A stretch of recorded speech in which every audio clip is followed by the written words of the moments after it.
As'adil Arabi wal-Ajam wa imami Taibata wal wa tarjumani bilisanil qidam wa manba'il ilmi wal hilmi wal hikmati wal hikam abil qasim sayyidina wa habibina wa syafi'ina wa maulana Muhammad sallallahu alaihi wasallam. Zidhu sarrafa ya Rabb, zidhu sarrafa ya Rabb, zidhu sarrafa ya Rabbi karamahu wa ta'zimahu wa rif'atahu wa mahabbatahu wa birrah wa sallim wa radiyallahu tabaraka wa ta'ala bil qadril khalil wal qadril jali sadatina wa a'immatina wa mawalina Umar wa Utsman wa Ali wa am baqiyati sahabati wa qarabati Rasulillah sallallahu alaihi wa alaihim ajma'in. Walhamdulillahi rabbil alamin. Ya Rabbi bil Mustafa al-Qasidana waghfir lana ma madha ya wasi'al karami. Ya Rabbi bil Mustafa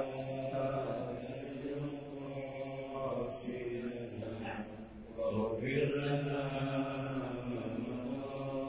يا واسع الكرم يا ربي بالمصطفى بلغ مقاصدنا واغفر لنا ما مضى يا واسع الكرم يا ربي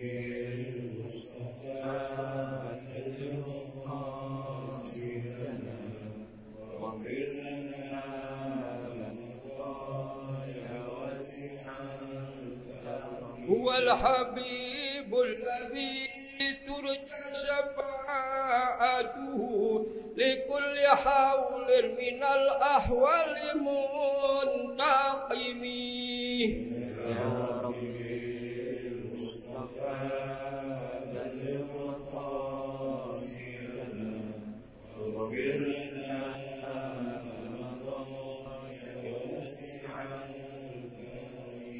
ثم رضا عن أبي بكر وعن عمر وعن علي وعن عثمان في الكرم. يا ربي المصطفى بلغ مقاصدنا واغفر لنا يا واسع اللهم صل وسلم وبارك عليه وعلى آله. Jazakallahu khairan kepada Ustadz Sofyan. Alhamdulillah Bapak dan Ibu yang dirahmati Allah Subhanahu wa taala, bisa berjumpa lagi dengan saya Wildan Jauhari di KMK Kajian Malam Kamis. Di hari ini ada guru-guru kita yang akan kita menimba ilmu dari beliau. Yang pertama adalah Ustadz Ahmad Sarwat. Assalamualaikum Ustaz. Iya, waalaikumsalam warahmatullahi wabarakatuh. Kabar baik dan sehat Ustaz? Alhamdulillah kabar baik. Nah, tapi ini kita kok suaranya nggak enak ya, mantul-mantul ya. Iya, nah. Nggak tahu kalau yang pada duduk di situ suaranya kayak mantul-mantul gitu nggak? Iya, bisa dimatiin aja nggak? Nggak enak nih, kita kayak lagi ngomong di lapangan ya. Jamaah sekalian, yon. Baik, sambil teman-teman operator menyiapkan audionya, ada Ustadz Muhammad Abdul Wahab. Waalaikumsalam warahmatullahi wabarakatuh. Saya juga Ustaz. Alhamdulillah, sehat. Alhamdulillah. Nah, di offline maupun yang online, kita akan mengambil tema ngaji apakah masih relevan kita hari ini. MK malam pekan yang lalu karena masih ada dengan menteri itu melalui turut sudah lama sekali wafat yang hari ini kita dengan kitab kuning begitu. Nah, yang menjadi unik adalah kita hari ini berada di zaman yang modern tetapi kitab-kitab yang dikaji itu sudah ditulis belasan tahun atau bahkan ribuan tahun yang lalu. Pertanyaan, bukankah zaman itu semakin berkembang berubah begitu ya? Tapi kok kita masih ingat kitab-kitab zaman bahla begitu. Nah, malam hari ini akan kita diskusikan, akan kita tanyakan dengan guru-guru kita yang mulia apakah masih relevan ngaji kitab kuning itu. Sebagai saya ingin bertanya kepada Ustadz Sarwat, Ustadz, boleh diceritakan kenapa bisa yang terkenal tuh atau yang biasa disebut tuh kitab kuning begitu. Bagaimana sejarahnya kok sampai disebutnya itu kitab kuning begitu, Ustadz? Belum bisa dimatiin.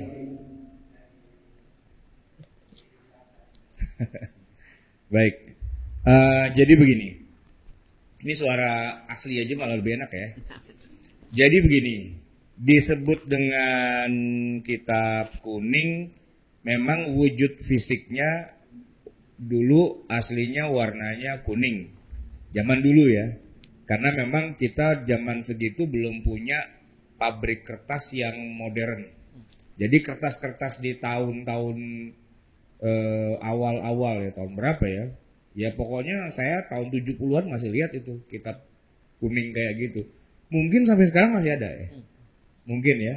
Yang brodol dia, nggak dijahit pakai benang ya, jadi masih brodolan gitu dan harganya murah ya. Karena nggak pakai mesin cetak yang modern gitu ya. Nah, karena warnanya kuning dominan itu, maka kemudian orang sering menyebutnya dengan istilah kitab kuning gitu ya. Walaupun kalau hari ini sebenarnya kalau secara penerbitan modern cetakannya sudah bagus-bagus, malah sudah berjilid-jilid dan punggung bukunya itu ya, kitabnya itu udah cantik itu, bisa taruh di ruang tamu buat nakut-nakutin tamu atau buat jatuhin mental calon mertua. Wah, itu udah lumayan itu ya. Keren lah begitu kan. Tidak kuning lagi hari ini. Cuma memang kalau mau disebut sebagai kitab kuning itu maksudnya adalah kitab turos. Sebenarnya itu turos. Apa sih turos itu? Ya, turos itu dari kata waris sebenarnya.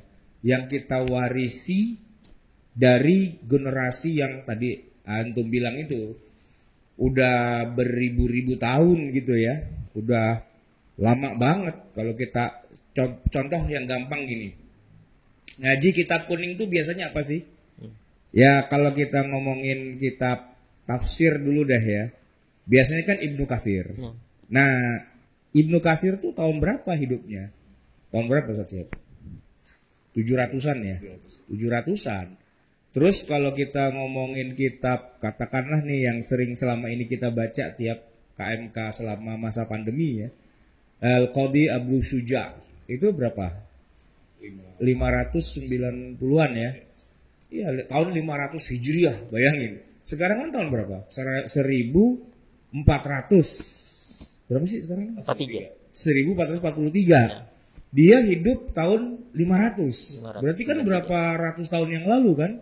Itu yang kita baca tuh dari zaman jebot itu, kita ngaji itu Abu Syuja. Kalau kita ngomongin kitab hadis deh, yang paling sering apa? Riyadhus Shalihin ya. Imam Nawawi. Tahun berapa? 676 ya kan? 676. Sekarang 1400. Berarti kan berapa abad itu? Bahkan kalau kalau ngaji hadisnya itu bukan Riyadhus Shalihin, Sahih Bukhari, Sahih Muslim, Bukhari itu 265 kalau nggak salah ya. Nah, 265. Kita 1400. Berarti kan udah 12 abad yang lalu ngaji Bukhari itu kan. Parah itu. Apalagi kalau nekat baca Al-Um. Al-Imam Asy-Syafi'i itu wafatnya tahun berapa? 204. Ya kan? 204 Hijriah. Wow, itu parah itu. Apalagi kalau lebih nekat lagi pakai kitab Al-Muwatta karya Imam Malik, ya kan? Imam Malik wafat 179. Iya.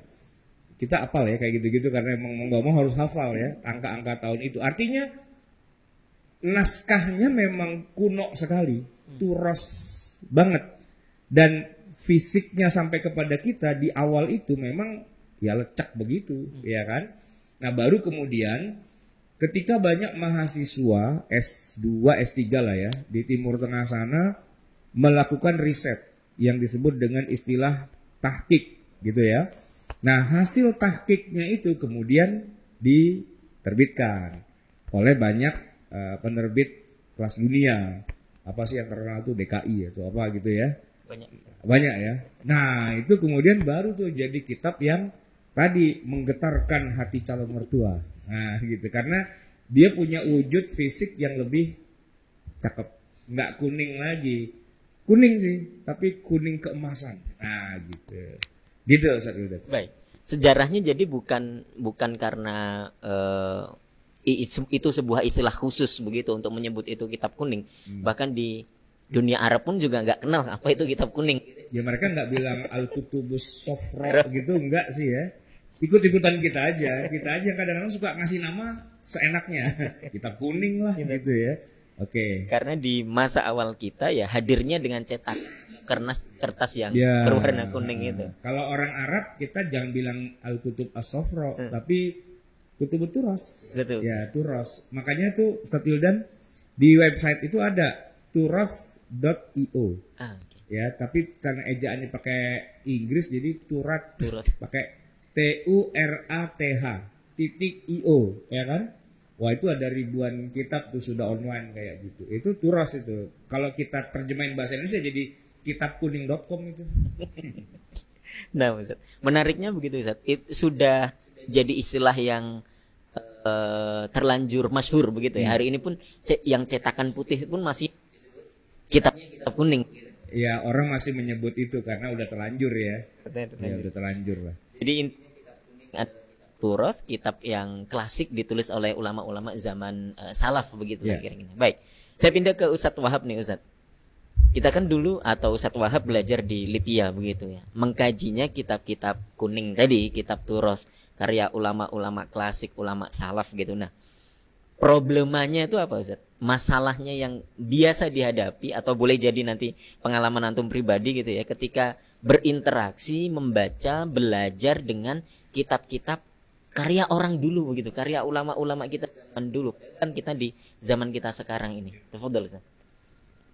Ya, kitab kuning ya atau orang sering nyebutnya juga kitab gundul ya. Karena nggak ada harokatnya gitu. Jadi syarat jadi ustadz kalau di kampung itu ya harus bisa baca kitab gundul gitu. Kalau nggak bisa baca kitab gundul ya bukan ustadz gitu. Dulu memang pengalaman saya pesantren atau dari SD sudah kita belajar kitab Jurumiyah dulu di kampung ya, kelas 5 SD itu. Itu memang kitabnya kalau lihat fisiknya kayak Ustaz Sarwa tadi bilang. Jadi tipis terus nggak dilem gitu ya. Jadi terpisah gitu ya ininya, bisa brudul gitu kalau kita jatuh itu terserak mana-mana ininya lembarannya gitu.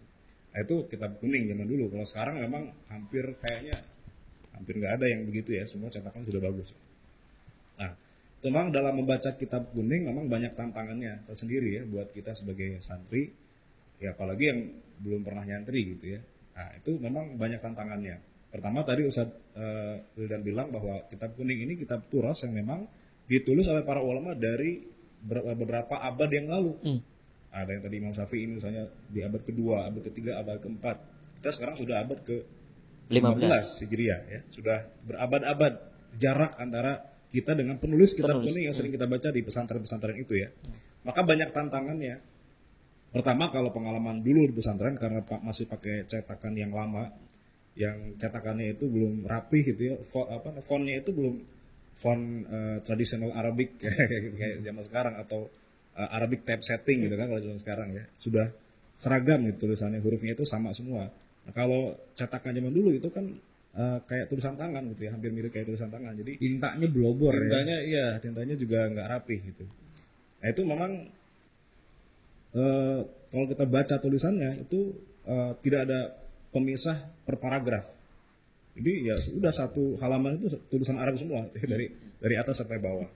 Gak Tidak ada ada spasi, tidak ada spasi, tidak ada paragraf, Tidak ada paragraf. nggak ada margin kanan kiri atas bawah, Iya. tidak ada judul subjudul dan sebagainya, Nggak ada heading ya. tuh heading 2. Nggak ada headingnya, ya. Nggak Khas ada. itu kitab, Iya. kitab, makanya gundul ya kayak gitu. Jadi gundul banget gitu. Paling dipisahnya itu ya dengan kata misalnya intaha atau disingkat alif ha gitu ya, atau tatimah atau tanbih gitu ya, biasanya dikasih jedanya pakai kalimat begitu. Jadi itu tantangan pertama ketika membaca kitab klasik itu memang kalau pakai cetakan yang lama itu sulit membacanya karena ya beda dengan cetakan sekarang kayak sudah tercetak dengan baik ya, rapih dan seterusnya. Tanda bacanya juga jelas. Kalau dulu nggak ada koma, titik gitu ya. Kalau sekarang cetakan baru ya sudah dikasih koma, sudah dikasih titik gitu ya. Ada tanda kutip dan seterusnya. Ada tanda kurung. Kalau dulu memang nggak ada begitu. Nggak ada footnote malah ya. Nggak ada footnote gitu ya. Ya terus agak bingung juga kalau misalnya kitabnya itu ada matan, ada hasyiah, ada syarah gitu ya. Itu yang mana hasyiah, yang mana syarah. Berlayer-layer. Berlayar-layar dalam satu kitab itu bisa 2-3 penulis kan dalam Nah. satu kitab yang sama karena ada hasyiahnya, ada matannya, ada syarahnya dan seterusnya. Jadi agak bingung buat kita yang baca. Itu dari sisi teknis membacanya gitu ya. Kemudian yang kedua dari sisi permasalahan yang berikutnya, kalau kita baca kitab kuning atau kitab turas itu ya, itu memang karena jarak masa yang lama antara kita hidup dengan penulisnya hidup, itu kadangkala dalam membaca contoh-contoh fikih misalnya dalam kitab fikih itu ada kasus-kasus yang nggak kebayang zaman sekarang. Nah, kasus-kasus yang nggak kebayang zaman sekarang. Contoh kemarin baru KMK kemarin kan kita ngaji matan goyah Buat watakrim. takrib, betul. Ya, itu kan Abu Suja wafat tadi abad ke-6 Hijriah ya. Nah itu ketika baca contoh fikih yang ditulis oleh Imam Abu Suja dalam kitab itu, matan Abu Suja itu, saya agak bingung pas bacanya itu maksudnya apa gitu ya. Contoh misalnya ketika menjelaskan akad salam kemarin tuh ya. Akad salam itu kan akad pre-order ya istilahnya. Oke. Barangnya belum ada, kita sudah pesan, bayar di depan gitu ya. Nah, syarat akad salam dalam kitab matan Abi Suja itu ada kalimat yang agak bingung pas bacanya. Ma lam tadkhulhu annar li ihalatihi. Ya. Jadi tidak boleh benda yang diolah dengan api. Jadi syarat akad salam tidak boleh benda yang diolah dengan api. Maksudnya apa? Sate nggak boleh bagaimana gitu ya. Jadi bingung gitu ketika baca itu apa maksudnya gitu ya. Karena nggak kebayang gitu zaman segitu itu apa maksud dari ibaroh ini, karena kita istilahnya nggak sejaman dengan beliau penulisnya. Jadi itu tantangan pertama, kedua ya. Jadi memahami konteks atau realitas fikih di masa itu. Nah ternyata setelah baca syarahnya maksudnya nggak boleh diakadkan salam benda yang diolah dengan api. Itu maksudnya kalau zaman dulu itu kan belum ada cetakan, misalnya besi ya. Orang misalnya nyetak pisau gitu ya, atau apa ya, benda yang dari besi gitu ya. Sekarang kan bisa dicetak ya. Oke. Sama semua bentuknya, seragam. Misalnya nyetak 100 biji itu sama semua, pakai cetakan yang sama. Nah, itu bisa diakadkan salam karena speknya jelas gitu ya. Ada ukurannya, ada bentuknya jelas. Kalau zaman dulu itu belum ada cetakan. Jadi misalnya orang bikin piring misalnya pakai dari bahan besi misalnya atau pakai gelas gitu ya. Bikin gelas. pedang gitu. Bikin pedang ya. Nggak sama ya. Nggak sama semua, nggak bisa sama karena nggak ada cetakan ya. Ya bikin sama gitu ya. Karena diketok secara manual. Iya, kan. handmade gitu, handmade. Jadi maka nggak bisa diakadkan salam gitu karena Nggak bisa sesuai nggak bisa sesuai spek, nggak bisa presisi gitu ya membentuk sesuatu. Maka itu yang dimaksud oleh beliau. Zaman sekarang justru dengan diolah dengan api, dicairkan itu justru bisa semua bisa seragam gitu ya karena cetakannya, ada alatnya. Ya ketimbang kita bahas fikih, kita malah membahas sejarah ya. Bahas sejarah Malah jadinya. jadi bahas sejarah Iya, gitu. iya, betul. Oh, zaman dulu begini gitu kan. Padahal kita mau belajar fikih, jadi Iya. berubah jadi belajar antropologi akhirnya. Ya, Itu fenomena yang tantangan yang kedua ketika membaca kitab kuning yang ditulis oleh ulama zaman dulu itu, dan realitasnya tidak sama. Realitas zaman dulu dengan realitas masa kini itu tidak sama. Contoh yang lain misalnya, kalau kita baca fikih madzhab Syafi'i itu dalam masalah jual beli barang yang tidak kelihatan. Nah, bai'ul ghaib kan nanti ada 3 tuh. Ada bai'ul ain al musyahadah.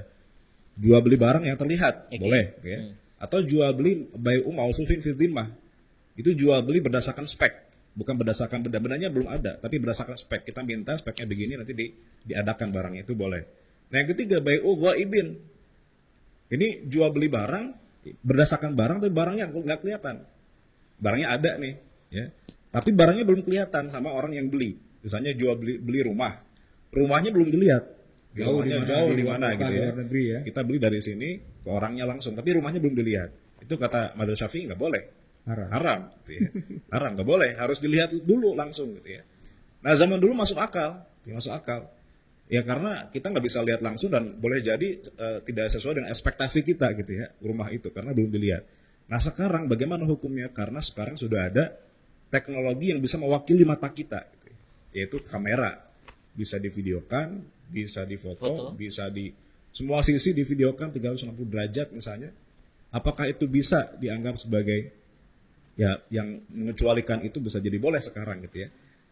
Nah, makanya ada sebagian mazhab juga yang belum, mazhab Hanafi itu boleh, asalkan ketika dilihat ada khiyar, asalkan ada khiyar. Nah, jadi itu realitas yang mungkin berbeda antara masa di mana penulis itu hidup dengan kita yang membaca di zaman sekarang. Itu tantangan dari sisi memahami konteksnya. Belum lagi misalnya ada pergeseran istilah dalam kitab kuning. Ada sebagian istilah yang mungkin sekarang beda istilahnya. Ya, contoh apa ya? Misalnya terkait dengan ukuran lah ya. Kalau dulu ukuran itu diukur dengan misalnya dhira ya, ada dhira, ada apalagi misalnya ya itu ukuran soal itu kan volume ya. Panjang itu ada dhira, ada apa istilahnya yang jengkal itu ya. Ya, itulah jengkal, siku gitu kan, atau kaki gitu. Dan waktu itu belum presisi. Ya, belum presisi. Jadi kalau dibilang apa terjemahannya kati Baghdad, apa tuh namanya kati itu? Diterjemahkan jadi kati kan ya. Apa sih? Sesuatu yang sifatnya berat gitu ya. Wazan gitu ya. Nah, itu nanti ukuran Baghdadi dengan ukuran Hijazi dengan ukuran mana lagi nggak sama. Ya kan? Air 2 kulah itu berapa sih gitu ya. Nah, itu menyebutnya ukurannya nggak berlaku internasional. Itu susah, itu ngerepotin, dan hasil konversinya nggak ada yang sama. Ya karena di zaman segitu nggak sama. Misalnya literan sok tadi ya, literan atau mud gitu ya di zaman Nabi. Yakin nggak semadinah tuh ukuran sok itu semua sama presisi? Nggak lah. Orang handmade kok semuanya itu. Sok itu literan itu kan handmade. Nggak dibikin presisi pakai robot gitu istilahnya. Jadi kalau diukur secara lebih presisi itu beda-beda. Baru satu kota Madinah, belum ngomongin di Mekah yang dia beda lagi cara ngukurnya, bukan pakai volume tapi pakai wazan, pakai berat ya. Kalau berat itu ukurannya apa sih? Kalau volume kan miskol biasanya. Miskol kan. Nah, jadi nanti miskolnya Mekah dengan miskolnya Mesir dengan miskolnya Hijaz, itu beda lagi ukurannya. Dah, kalau udah ngomongin ukuran metrik, kacau balau lah kalau fikih klasik itu. Nah, kita baru mengenal ukuran metrik yang sifatnya internasional itu baru di zaman modern. Ya, memang ada 2, Amerika dengan Inggris, ya kan? Kalau Inggris kan pakai meter, kilometer, apa segala macam. Kalau Amerika kan pakai feet, berapa kaki, berapa mil. Gitu ya. Kalau ukuran cairan tuh kalau kita pakai liter gitu kan. Amerika pakai galon. Galon kan? Mereka menggunakan istilah galon. Ustaz Wildan tahu nggak? 1 galon berapa liter? 19 sampai 20 kan? Enggak. Kalau nggak percaya datang aja ke itu material. Beli cat 1 galon. Coba beli cat 1 galon. Itu 1 galon aqua. Bukan. 1 galon tuh kalengnya kecil. Ada nggak kalengnya ya? itu paling cuman 2-3 liter gitu. Mm-mm. Nah yang kita bilang galon aqua, kita salah sebut itu. Itu bukan 1 galon itu 19 liter. Cuman kita salah sebut, itu kita bilang galon. Padahal bukan galon ukuran yang baku itu, ya kan? Nah itu aja kita udah salah itu, nyebut 1 galon gitu. Minum air 1 galon gitu, itu keliru, ya kan? Kita salah nyebut itu bukan botol galon itu. Yaitu ya botol aja ukuran 19 liter sebenarnya gitu. Itu contoh sederhananya. Zaman modern ya, apalagi beda 10 abad. Kacau balau itu udah urusan. Ada yang disebut marhalah saja. Nah, Marhalah itu apa maksudnya? jarak ya. Jarak, satu pos kan. Jadi orang berjalan itu kan ada pos pemberhentian itu mas 1 marhalah. Itu kan nggak terukur dengan ukuran yang presisi juga. Iya, makanya takriban biasanya. Takriban, tidak ada yang presisi gitu ya. Jadi dikatakan jarak safar itu berapa kilo? Ya kalau di zaman Nabi perjalanan 2 hari. Masafatul qasr itu arba'atu burud. Arba'atu burud itu berapa? Di kitab kuning dibilang 16 farsahon. 16 farsah. Farsah benda apa lagi nih? Farsah gitu loh. Nah itu nanti kalau kita lihat di kitab fikih modern ketemunya angka yang berbeda-beda kan.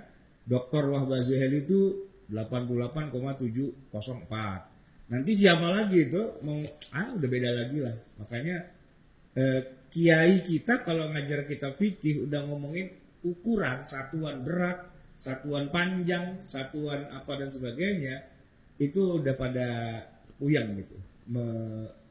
Nggak usah gini deh ya, nggak apa. Kita nggak boleh ya berwudu dengan air mustakmal. Air yang kalau kemasukan air mustakmal itu dia jadi ikut mustakmal, ya kan? Biar dia nggak jadi ikut mustakmal, maka air itu harus banyak. Al-ma'ul katsir. 2 kulah. Berapa liter? Banyak versinya. Banyak versi kan? Banyak versi gitu. Nah di kitab kuning itu cuma dibilang 2 kulah. Terus kena ke liternya kita dari mana taunya?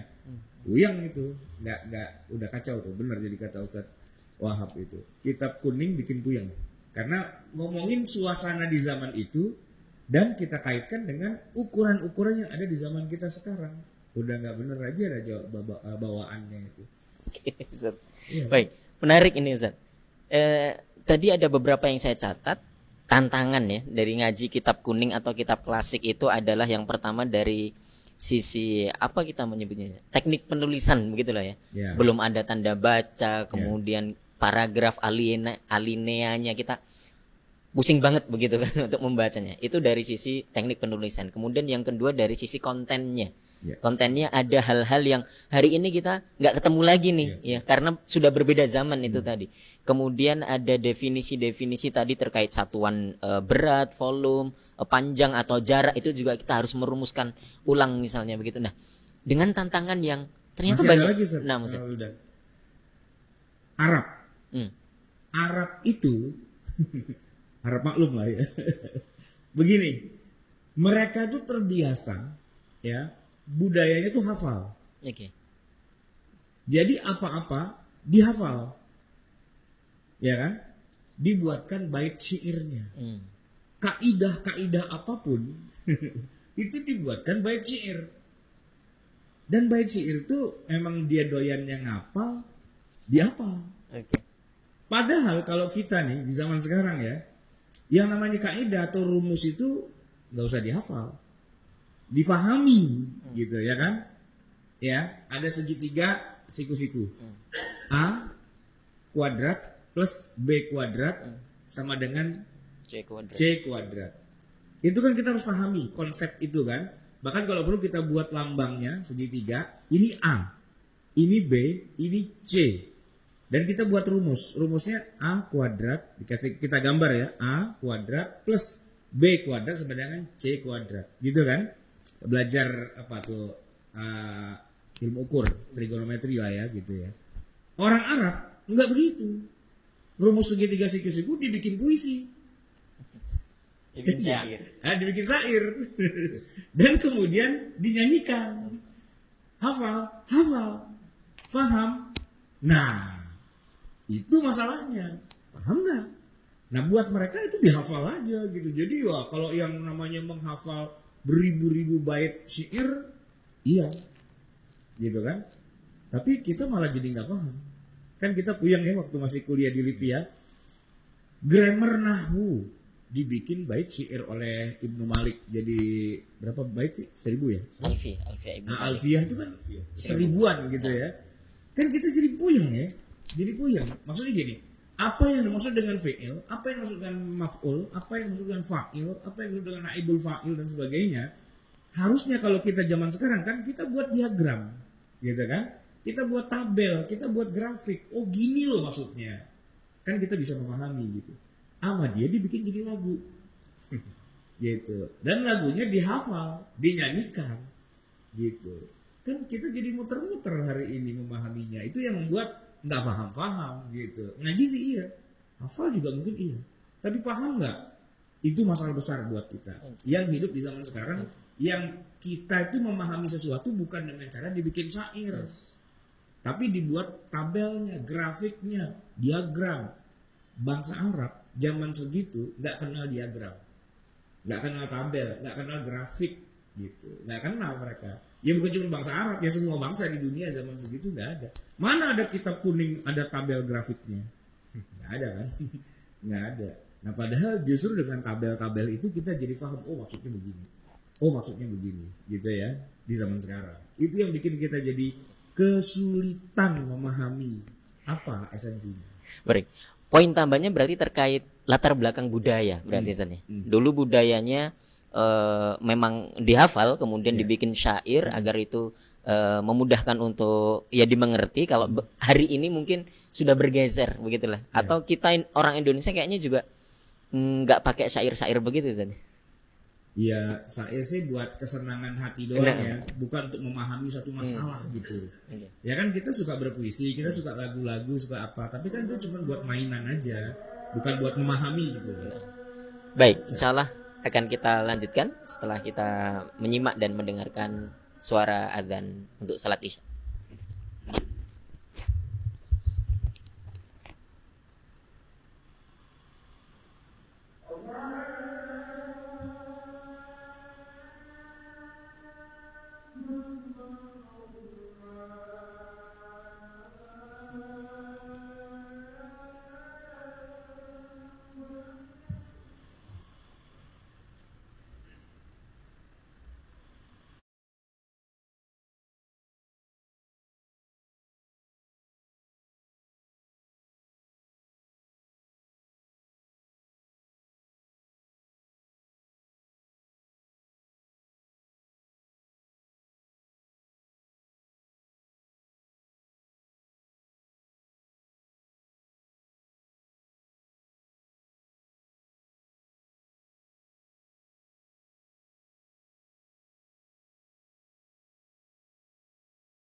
Baik, cek tes. Baik, bismillah. Jamaah yang dimuliakan Allah Subhanahu wa taala, kita lanjutkan diskusi kita di KMK, kajian malam Kamis ini semakin seru dan hangat nih diskusi kita, Ustaz. Tadi sebelum menyimak adzan salat Isya, kita diberikan poin-poin gitu ya, terkait dengan tantangan atau dalam tanda kutip kesulitan gitu ya, dalam belajar kitab kuning atau kitab Turos itu, baik dari sisi teknik penulisannya, kemudian ada konten-konten yang tadi itu bisa jadi hari ini tidak pas lagi, misalnya bisa dikaji ulang, atau juga tadi faedah berharga sekali dari Ustadz Sarwat terkait dengan latar belakang budaya atau adat kebiasaan masyarakat di zaman itu, di tempat itu gitu, yang boleh jadi berbeda dengan zaman sekarang atau tempat kita hari ini begitu. Nah, saya pengen geser lagi ke Ustadz Wahab nih, Ustadz Wahab. Dengan fakta banyaknya tantangan tadi itu atau problema belajar kitab kuning atau kitab Turos itu, tapi nyatanya atau faktanya hari ini yang masih banyak sekali pesantren, sekolah-sekolah Islam, bahkan perguruan tinggi begitu ya, ya masih menggunakan kitab kuning atau kitab Turos itu sebagai modul utama, sebagai mukoror utamanya begitu Ustaz. Nah, apa nggak tahu soal problematika itu atau ada alasan lain kira-kira kenapa memang hari ini kok masih dipegang nih, masih dipelajari begitu kitab-kitab yang tadi itu dalam tanda kutip banyak sekali tantangannya dalam mempelajarinya begitu. Tafadhal Ustaz. Ya biasanya kalau pesantren itu kan sifatnya turun-temurun ya. Dari kan biasanya pesantren itu ya dulu punya bapaknya, terus diturunkan ke anaknya jadi kiai juga, terus diturunkan ke anak cucunya dan seterusnya gitu ya. Kalau di pesantren tradisional gitu ya. Ya itu maka otomatis dari sisi kitab mukorornya tadi, kitab kurikulumnya juga akan turun-temurun terus diteruskan gitu. Ya dari dulu kita belajarnya di pesantren itu kitab takrib ya terus gitu di istilahnya kalau diganti takut kualat juga gitu kan. Dari dulu dari semenjak kakek buyut itu kita belajar kitab takrib gitu. Ya turun-temurun terus dipelajari kitab yang memang menjadi mukoror di hampir setiap pesantren di Indonesia ya. Kalau dari SD kita belajarnya Safinah kan gitu ya.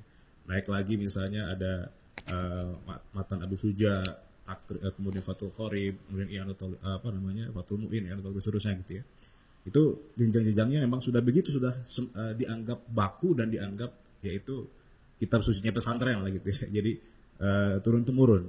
Dan yang kedua mungkin karena unsur keberkahan juga ya. Jadi ini kan yang ngarang ulama zaman dulu yang dikenal ulama yang diakui kesolehannya, keilmuannya, di banyak mendapatkan pengakuan dari para ulama setelahnya, misalnya Imam Nawawi lah misalnya dengan Al-Majmu'nya, Riyadhus Shalihin dan seterusnya.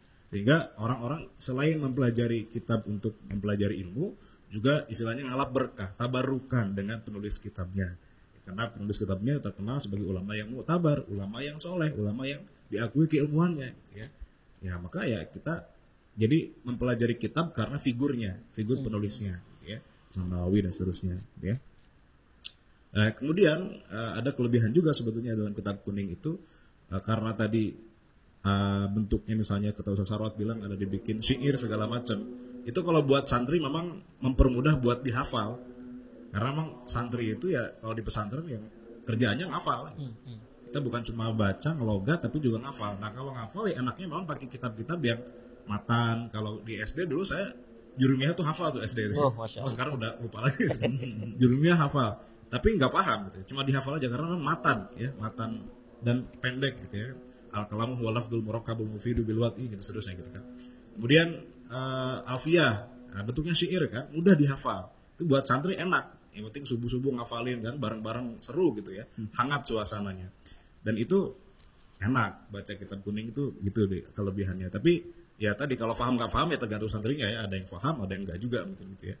Nah tapi itu mungkin di antara faktor kenapa sampai sekarang kitab kuning masih bertahan. Pertama ya karena turun-temurun, yang kedua karena unsur figur penulisnya ngalap berkah dan seterusnya. Kemudian juga ya ini fondasi keilmuan Islam misalnya gitu ya. Istilahnya kan kita nggak bisa meninggalkan semua kitab Turos, itu kan peninggalan ulama di masa keemasan fikih gitu ya.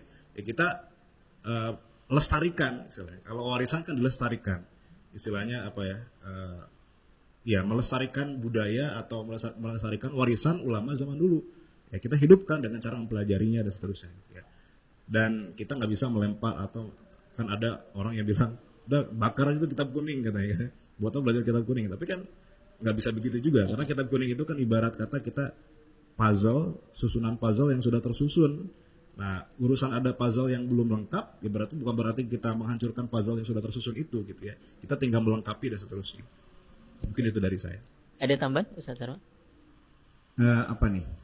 Terkait hari ini masih ya dengan berbagai banyak tantangan Kenapa tadi masih ada aja yang digunakan pakai, ya? gitu nah Ustaz. Ya selain juga tadi karena tradisi, mungkin juga untuk membuat metode kitab-kitab yang modern tuh nggak mudah juga. Masyarakat kita atau katakanlah para santri kita, para kiai kita itu tidak dipersiapkan untuk menjadi muallif, tidak dipersiapkan untuk jadi penulis, ya. Jadi ya mereka budaya bacanya bagus, baca kitab. Tapi kalau disuruh menulis kitab itu nggak bisa. Ya ada semacam mungkin sungkan juga, ada perasaan takut salah juga mungkin. Takut kualat tadi itu. Atau takut kualat dan sebagainya gitu kan. Tapi ya faktanya begitu akhirnya. Karena nggak punya banyak pilihan, adanya kitab yaitu doang, ya udah. Ta'limul muta'alim itu ya. Ya itu harusnya mah udah ada beribu-ribu lagi yang kayak gitu dong, yang disesuaikan dengan realitas zaman sekarang. Tapi di mana-mana santri belajar ngaji pertama kali ya ta'limul muta'alim lagi, itu lagi dan itu lagi. Kayak kita tuh stuck gitu, berhenti nggak berproduksi. Itulah yang sering diungkapkan bahwa abad kita ini abad kemunduran, kejumudan, berhenti. Produk-produk keilmuan itu berhenti. Padahal yang kita puja-puja itu para ulama yang kitab-kitab kita pakai di zamannya itu mereka sangat progresif lah. Bukan produktif lagi, progresif bahkan gitu kan. Karena istilahnya bisa menerobos kebekuan di zamannya. Ya kan? Itu kan era di mana mereka itu ya Asuyuti lah ya. Berapa itu ya? Karyanya 500 ya.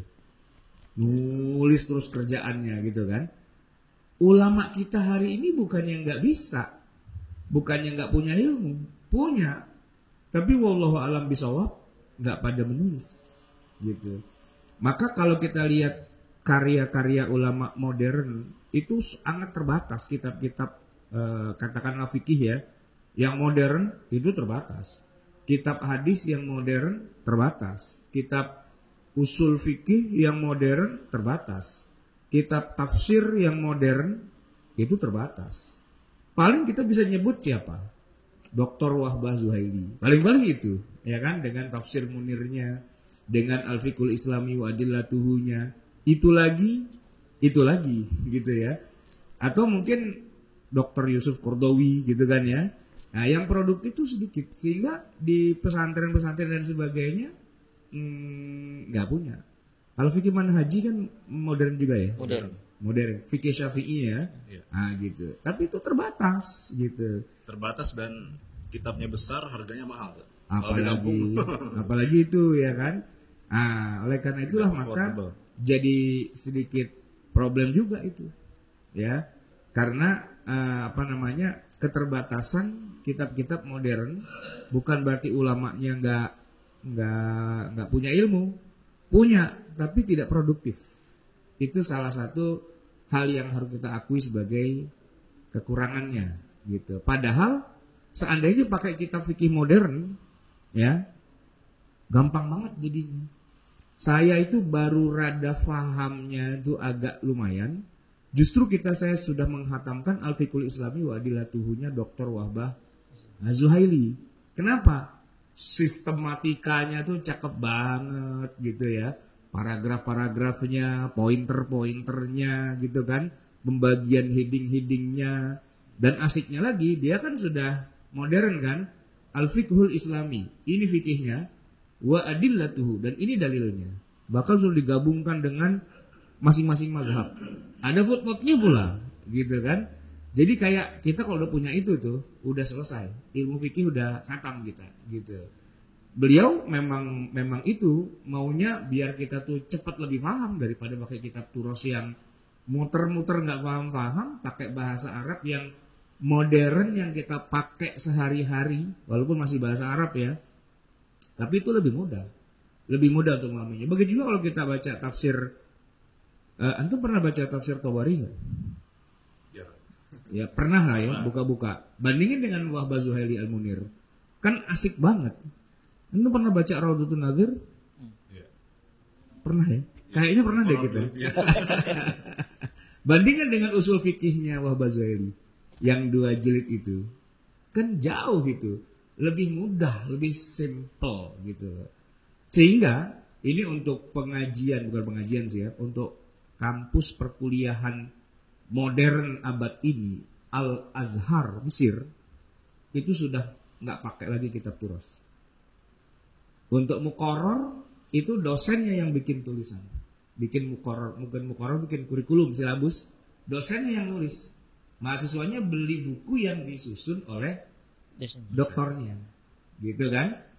Nah itu maksudnya apa? Biar mahasiswa baca itu mudah, gampang, paham, dibandingkan dengan kalau baca fikihnya itu misalnya Bidayatul Mujtahid, atau baca usulnya misalnya Raudatun Nadhir, atau bacanya Alfiya Ibnu Malik dengan syarahnya siapa?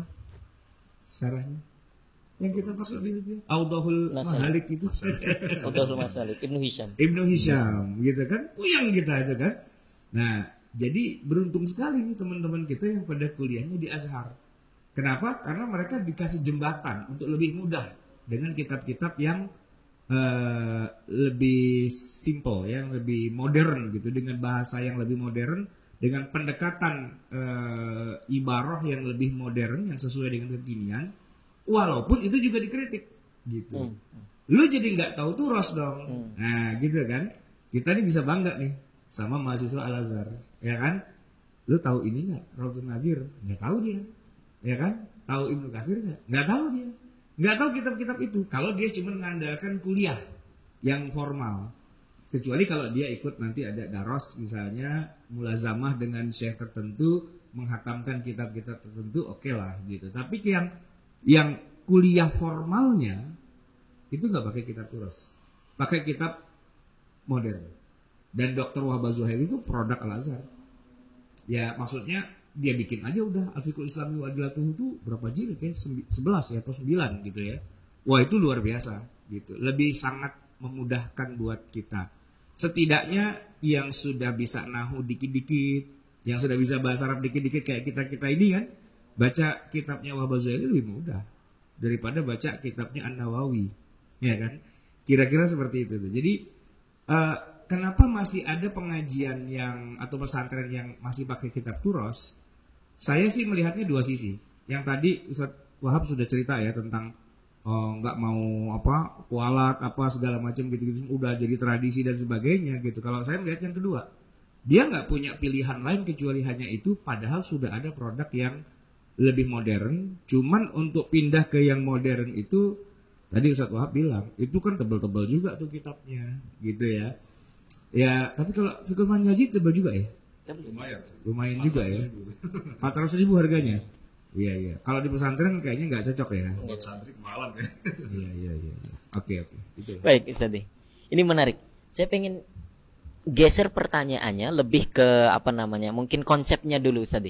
Masih ke Ustaz Sarwat. Ya.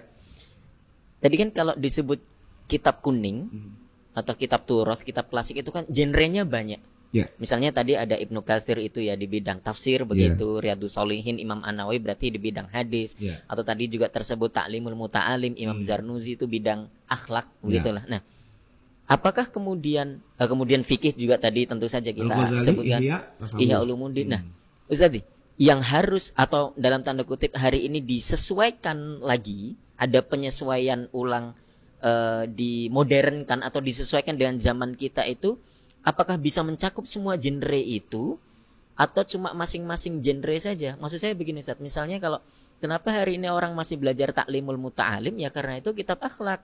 Akhlak dari dulu sampai hari ini juga nilainya itu sama begitu. Jadi ya masih dipelajari itu gitu. Kemudian kalau hadis, masa kita anggap hadis hari ini tidak relevan, kan tidak mungkin juga. Nah, bagaimana ini Ustaz menanggapi ini Ustaz? Ya, jadi gini. Kalau contoh yang barusan ya, misalnya akhlak gitu ya, tetap saja ilustrasinya itu kan butuh yang kekinian dong, gitu ya. Sebab kalau ngomongin akhlak yang tahun segitu, adab seorang murid di depan guru kalau dia pegang HP itu gimana bagusnya? Nggak ada tuh di kitab itu. Nggak ada di situ, ya kan? Makanya banyak santri pada pegang HP, gitu kan? Coba kira-kira gimana? Ya kan? Nah, dengan kekinian itu kita harus mengangkat dong kasus-kasus yang ada di zaman sekarang. Contohnya itu harus lebih realistis ke zaman sekarangnya, gitu. Ngaji kalau online itu gimana akhlaknya, ya kan? Ta'limul muta'alim itu kan sangat hormat banget sama guru. Nah, kalau online dia matiin video, dia matiin apa, terus dia ngorok gitu. Itu secara taklimul muta'alimnya gimana kira-kira? Ini Ustaz, kita kan di sassingan Zoom nih Ustaz. Nah, biarin dia pada ngamuk-ngamuk dulu. Ini nggak ada yang on cam ini Ustaz. Nggak ada yang on cam kan, gitu. Jangan-jangan dia pada ngorok gitu kan. Ini secara taklimul muta'alim nggak ada di kitab taklimul muta'alim gitu loh. Nah kan kita butuh taklimul muta'alim yang kekinian loh, gitu. Dengan melihat realitas yang ada. Itu loh, makanya kadang-kadang suka begini. Kalau alim, tapi kok akhlaknya jelek ya? Bayangin ya, coba lihat. Dia muazin di masjid. Pasti datangnya paling awal dong, namanya juga muazin. Tapi kalau di jalanan, dia setan gitu. Salib kanan, salib kiri, dorong sana, dorong sini, masuk jalur busway, setan rajim gitu kan. Tapi di masjid dia azan. Bukannya dia nggak ngerti agama, dia ngerti kitabnya kuno. Nggak melihat realitas hari ini. Salib kanan, salib kiri, ngelawan arus, naik motor bertiga nggak pakai helm. Itu nggak pernah dibahas di kitab kuning, karena emang nggak ada di zaman segitu. Nah itu kan setan sebenarnya itu, ya kan? Nah itulah masalahnya. Hari ini kita tuh punya problem besar. Alim, ngerti agama, tapi kenyataan hidupnya banyak bertentangan dengan realitas. Karena nggak pernah dibahas di kitabnya, nggak ada bab-bab kayak gitu di kitabnya. Gitu kan? Itu problem besar loh. Karena tidak membumi. Itu loh masalahnya, ya kan? Kalau kalian secara umum akhlak menghormati guru, iya. Tapi teknis detailnya kan adanya di zaman sekarang, bukan di masa itu, ya kan? Itu maksudnya. Oke, apa lagi? Yang satu lagi tadi apa? Yang hadis ya? Misalnya hadis. Kalau hadis judulnya cuma menghafal matan sih, oke lah. Tapi problema kita hari ini bukan bagaimana menghafal matan, ya kan? Kita nggak terlalu penting dengan matan itu mau dihafal mau nggak. Paham nggak dengan apa yang dibaca itu?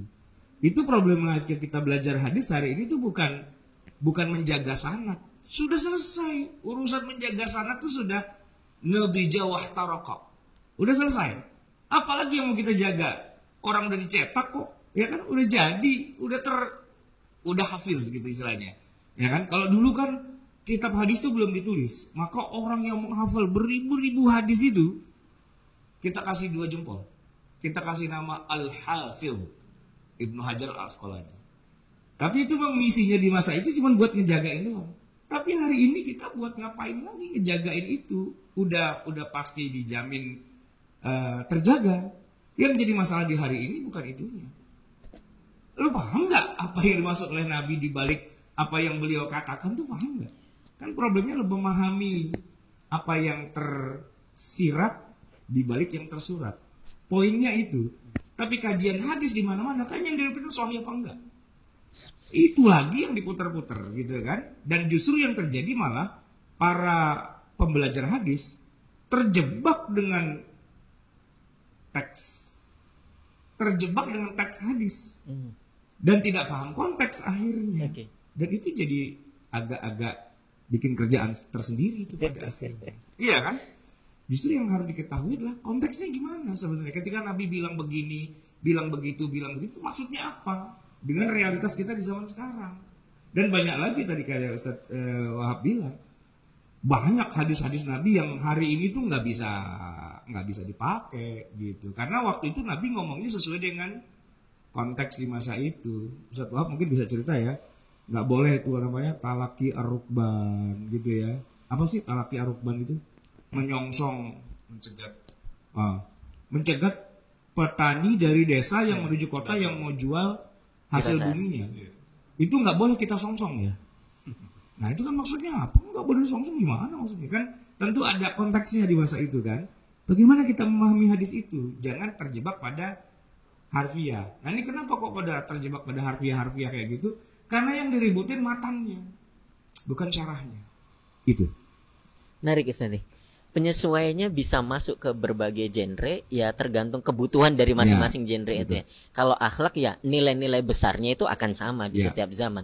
Tetapi implementasinya, contohnya itu yang kemudian harus disesuaikan dengan hari ini. Nah, maksudnya. Ini sudah mulai ada yang on cam barangkali. Oke. Baik, saya pindah ke Ustadz Wahab. Ada tambahan lagi Ustadz. Tadi antum menyebutkan contoh banyak di bidang fikih ya. Karena studi kasusnya kitab Matan Goyah wa Takrib begitu. Nah, di fikih sendiri penyesuaiannya itu sejauh mana Ustadz? Ada hal-hal yang mungkin harus dikaji lagi hari ini atau memang enggak nih, ini poin ini memang enggak bisa akan berubah lagi sampai kiamat pun juga enggak akan berubah poin ini begitu. Iya. Rambu-rambunya Ustadz, silakan. Makanya nanti ulama mengklasifikasikan hukum itu ada dua. Ada thawabit, ada mutaghayyirat. Thawabit itu artinya pokok-pokok hukum yang tidak bisa berubah sampai kiamat pun ya tetap begitu. Kalau itu ya mau di kitab kuning di kitab manapun sama gitu ya. Misalnya sholat lima waktu wajib gitu ya, puasa Ramadan wajib dan seterusnya itu, atau khilafiyah dalam masalah mengangkat tangan itu kan sudah selesai ya. Nggak perlu lagi di istilahnya disesuaikan ulang lagi. Itu thawabit lah gitu ya. Tapi di balik itu juga banyak yang mutaghayyirat.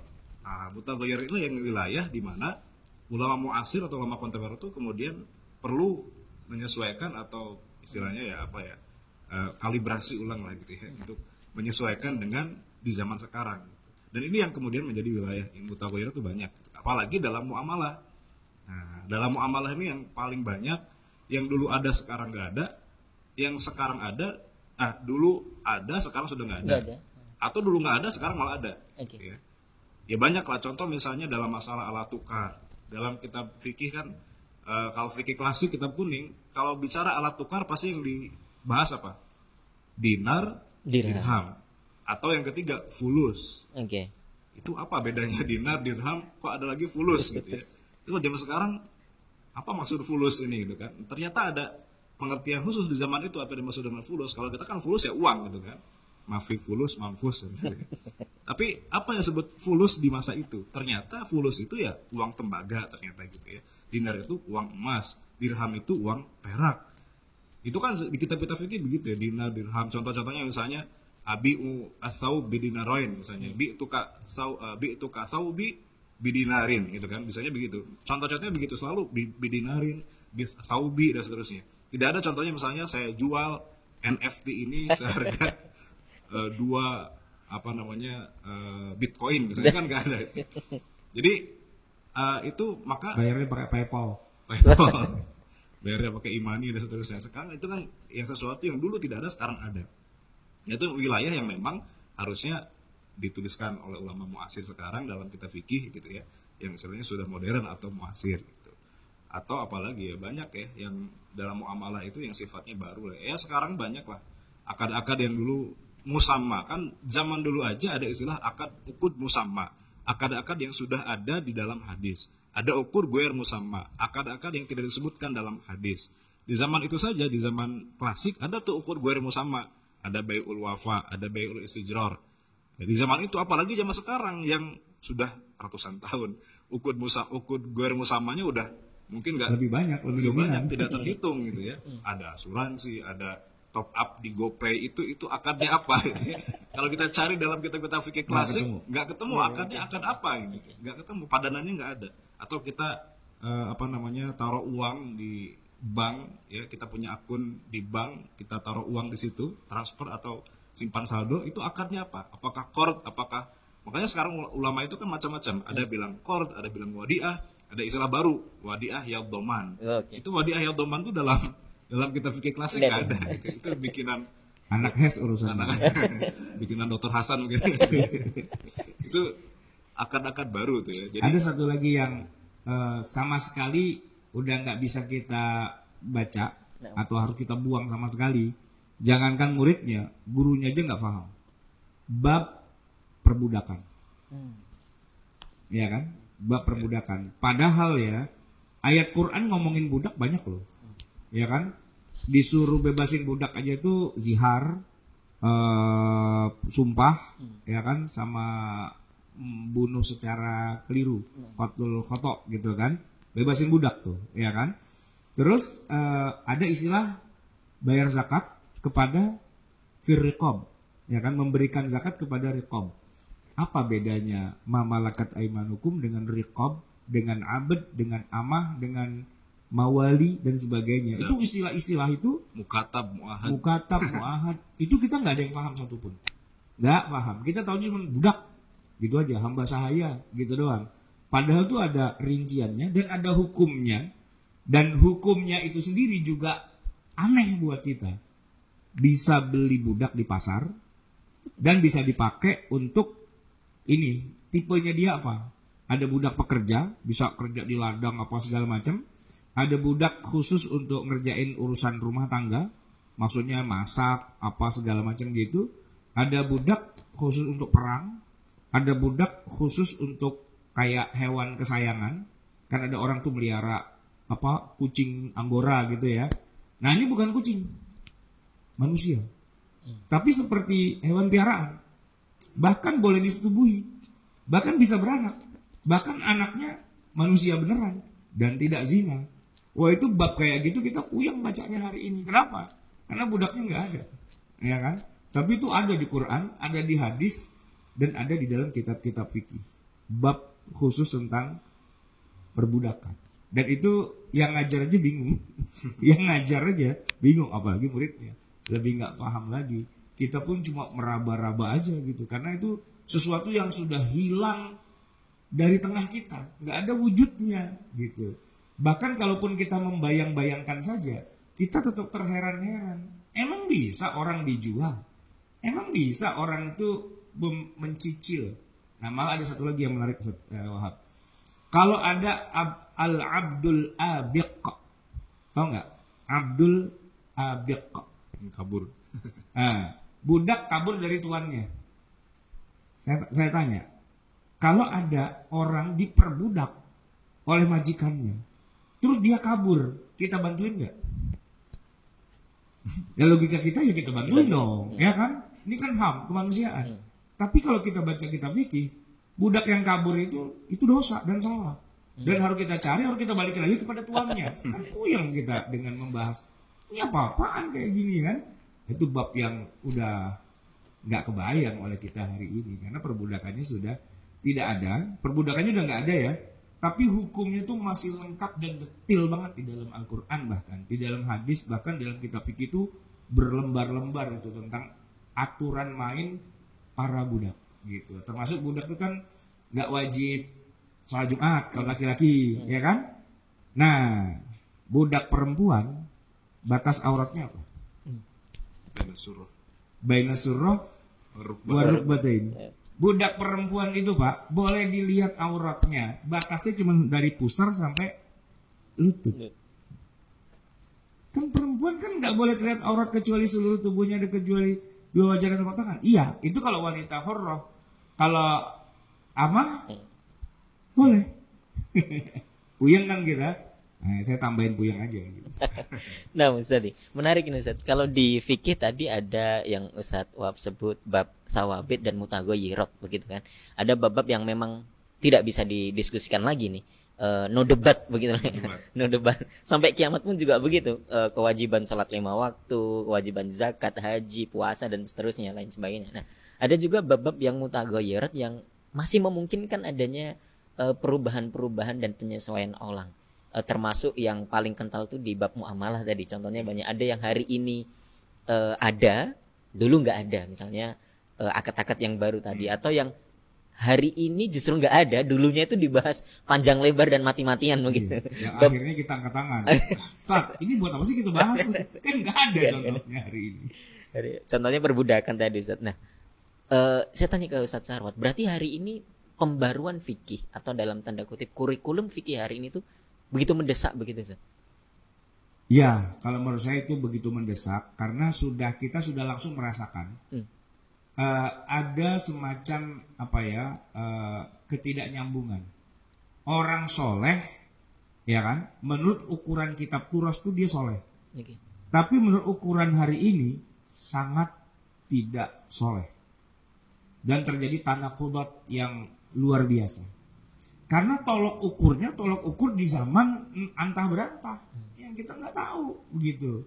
Nah hari ini saya kasih contoh ya, pembajakan buku contohnya. Oke. Ada nggak dalam kitab Turas tidak boleh membajak buku? Nggak ada. Yang ada justru buku dibagi-bagiin aja karena tidak ada hak cipta. Ya kan, tidak ada copyright gitu. Emang zaman segitu mana ada copyright?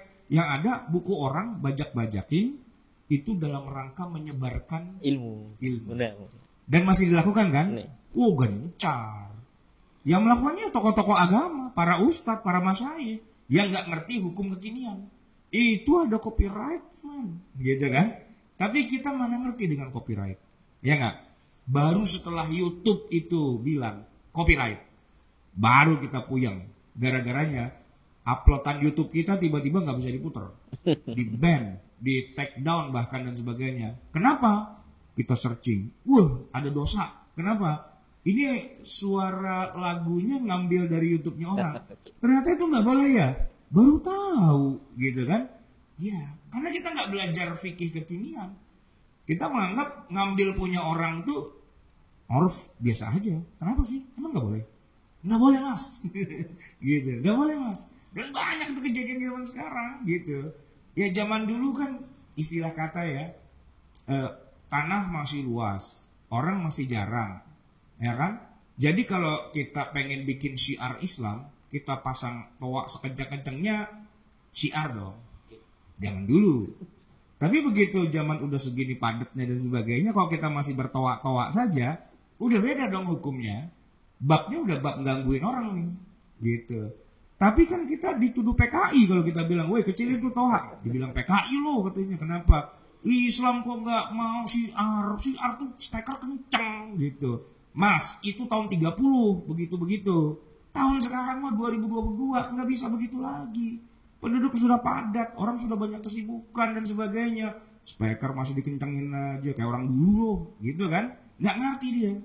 Dan itulah yang sering terjadi. Makanya fikih kekinian tuh penting. Kenapa? Karena kita harus melihat wakil gitu, realitas. Kita nggak bisa hidup di zaman dulu lagi. Gitu. Nah, Ustadz, mendesak fikih kekinian tuh, tapi saya pengen geser lagi ke Ustadz Wahab. Ustadz, kalau tadi banyak yang disebutkan Ustadz Sarwat itu produk hukumnya, gitu. Kira-kira ya fikihnya itu sendiri, tetapi mungkin nggak hari ini orang tuh masih ngotak-ngatik ke metodologinya atau rumusnya, ke usul fikihnya. Apa memang yang bisa berubah itu produk hukumnya dan memang itu dimungkinkan hari ini, tapi soal rumusnya ini nggak bisa begitu, Ustadz? Ya bisa saja sebenarnya. Jadi justru yang paling penting itu menguasai usul fikihnya. Nggak, maksudnya mungkin merubah usul fikihnya. Merubah usul fikihnya gitu. Ya sebetulnya usul fikih kan sudah sulit ya untuk di ini lagi ya. Tapi yang dirubah itu sebetulnya memahami menghubungkan antara realitas dengan dalil yang sifatnya umum gitu. Misalnya gini, dalam bab jual beli itu apa sih prinsipnya? Nah itu harus dipahami dulu. Ya, apa prinsipnya dalam jual beli itu? Misalnya yang penting penjual pembeli sama-sama ridho, rela sama rela, suka sama suka, itu prinsipnya. Okay. Tidak boleh ada tipu menipu, tidak boleh ada kecurangan, gis dan seterusnya. Nah urusan nanti bagaimana kemudian mekanisme atau cara untuk memastikan bahwa keridhaan itu terjadi. Nah ini yang bisa beda nih antara zaman dulu dengan zaman sekarang. Zaman dulu banyak ulama beristihad, kemudian misalnya tadi Imam Syafi'i mewajibkan kalau beli barang yang sifatnya tidak dilihat, ya harus dilihat dulu, gitu ya. Nah, supaya apa? Supaya ridho, benar-benar ridho. Gitu ya. Itu ada khiyarul majlis misalnya. Ada khiyar majlis. Nah, khiyar majlis juga ini sesuatu yang berubah juga. Dulu kalau kita lihat baca kitab fikih ya, yang disebut dengan jual beli itu ijab qabul baru dianggap sah ketika dalam satu majlis. Ya. Pembeli melakukan ijab, penjual melakukan ijab, kemudian pembeli melakukan qabul ya. Itu harus dalam satu majlis. satu majelis itu maksudnya apa gitu, majelis taklim apa gimana gitu kan. Ternyata majelis itu dalam kitab fikih itu wihdah makaniyah kalau kita lihat. Jadi kesatuan tempat. Jadi zaman dulu kan orang ketemu kalau jual beli ya, orang ke pasar ketemu beli penjual ya. Itulah disebut majelis akad. Jadi masih dalam satu tempat yang sama, ijab kabul terjadi sah jual belinya.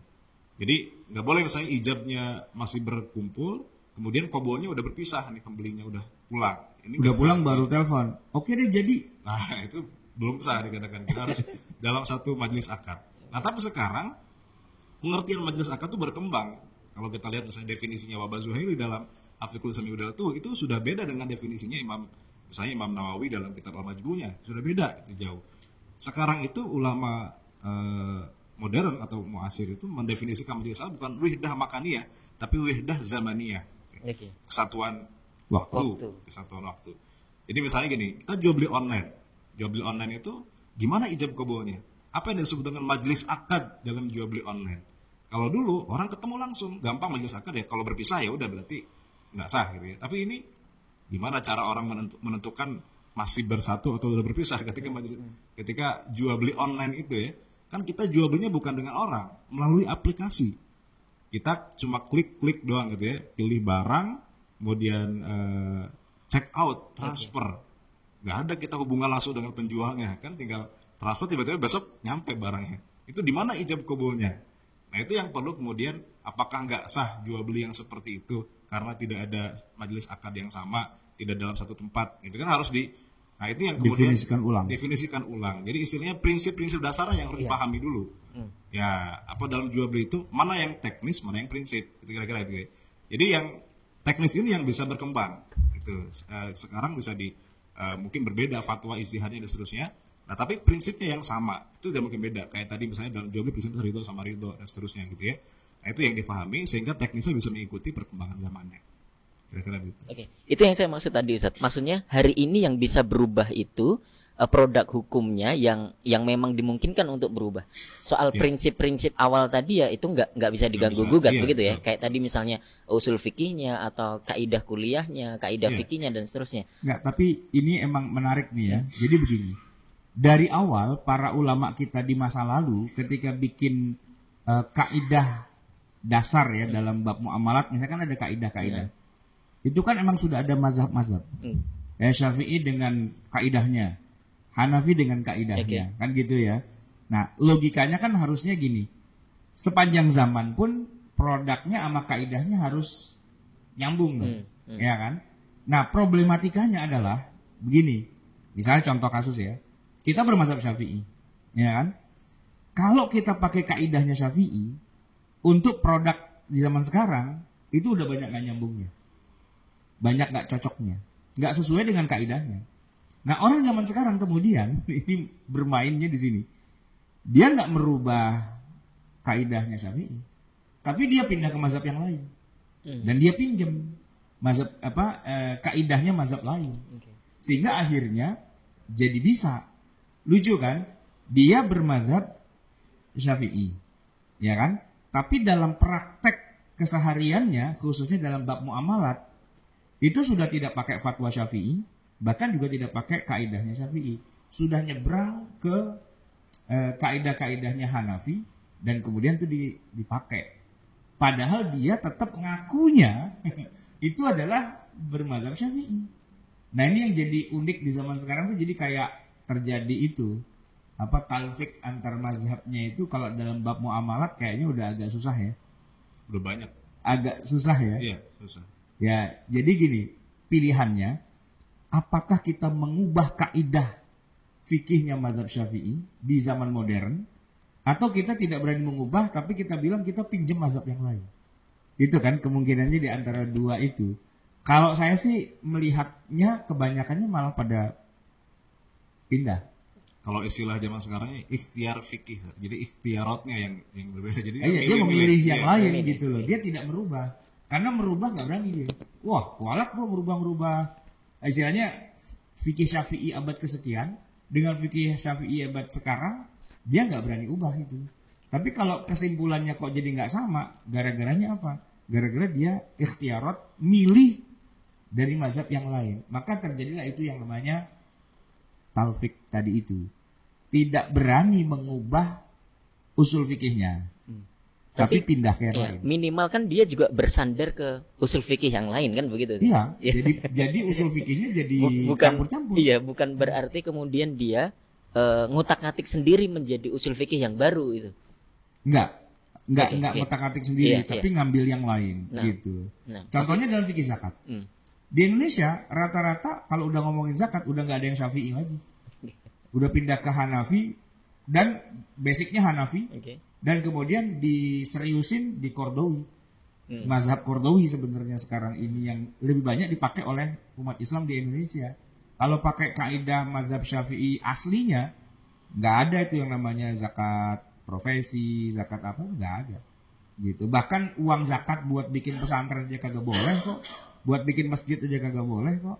Tapi di kita kan sekarang zakat itu ya dipungut dari segala sisi dan diorientasikan juga kepada apapun lah gitu ya, karena dicari dari sisi itunya, fisabilillah gitu kan. Nah apa ini gejala apa kayak gini? Apakah dia merubah kaidah usulnya mazhab Syafi'i? Enggak kan, enggak berani dia. Terus ya dia pakai orang lain. Jadi ya terjadi ngacak lah gitu istilahnya. Kabar baiknya barangkali biarpun hari ini bisa jadi hukumnya itu berubah, tetapi itu masih dikawal dengan rumusan usul fikih yang mapan begitu ya, dari mapannya. Kemudian tadi itu sesuai dengan maqasidus syariahnya juga. Misalnya kalau tadi kasus towa begitu misalnya. Ya ini kan secara prinsipnya bahwa betul harus disyiarkan agama itu begitu ya. Tetapi teknisnya, caranya hari ini yang kemudian harus disesuaikan ulang. Nah, itu maksud saya. Prinsipnya tetap dipegang, usul fikihnya tetap dipegang, kemudian kaidah-kaidah yang dasar itu tetap dipegang, tetapi produk hukumnya bisa menjadi berubah gitu. Ustaz, satu lagi Ustaz, sebelum barangkali ada pertanyaan dari jamaah yang online maupun bapak-bapak yang hadir hari ini. Kalau tadi dibilang penyesuaian kurikulum fikih hari ini begitu mendesak gitu Ustaz. Siapa yang punya kewenangan itu? Menyusun kurikulum yang baru itu Ustaz. Kriteria yang bagaimana begitu yang kemudian oh ya baik, Anda berhak untuk kemudian memberikan penyesuaian ulang terkait kurikulum fikih hari ini. Saya nggak bisa sebut namanya ya, tapi kriterianya kan gini. Kalau harus ahli fikih pastilah ya, karena siapa yang bisa bikin fikih kalau kecuali ahli fikih kan. Cuman apa yang membuat dia jadi lebih berhak daripada yang lain sesama ahli fikih? Ya tentu dia harus juga memahami waqi' gitu loh. Tapi justru itulah problem paling besar para ahli fikih di zaman sekarang. Karena dia ngurak-ngurak kitab turos melulu gitu kan, dan tidak paham waqi', itu agak sulit dia bisa memahami realitas kekiniannya itu problem gitu. Nggak mudah ya, nggak mudah mengajarkan seorang alim dalam ilmu fikih yang udah hafal matan segitu banyak untuk memahami apa itu prinsip fisika, kimia, matematika, geografi, demografi, ya kan? Apalagi memahami statistik. Wah, paling nggak bisa itu. Contoh nih ya, Ustaz Wildan. Saya ngasih contoh rokok aja. Kan para ulama fikih yang paling menentang harus meninggalkan rokok. Dengan dalil apa? Nggak ada di kitab fikih rokok itu haram. Ya kan?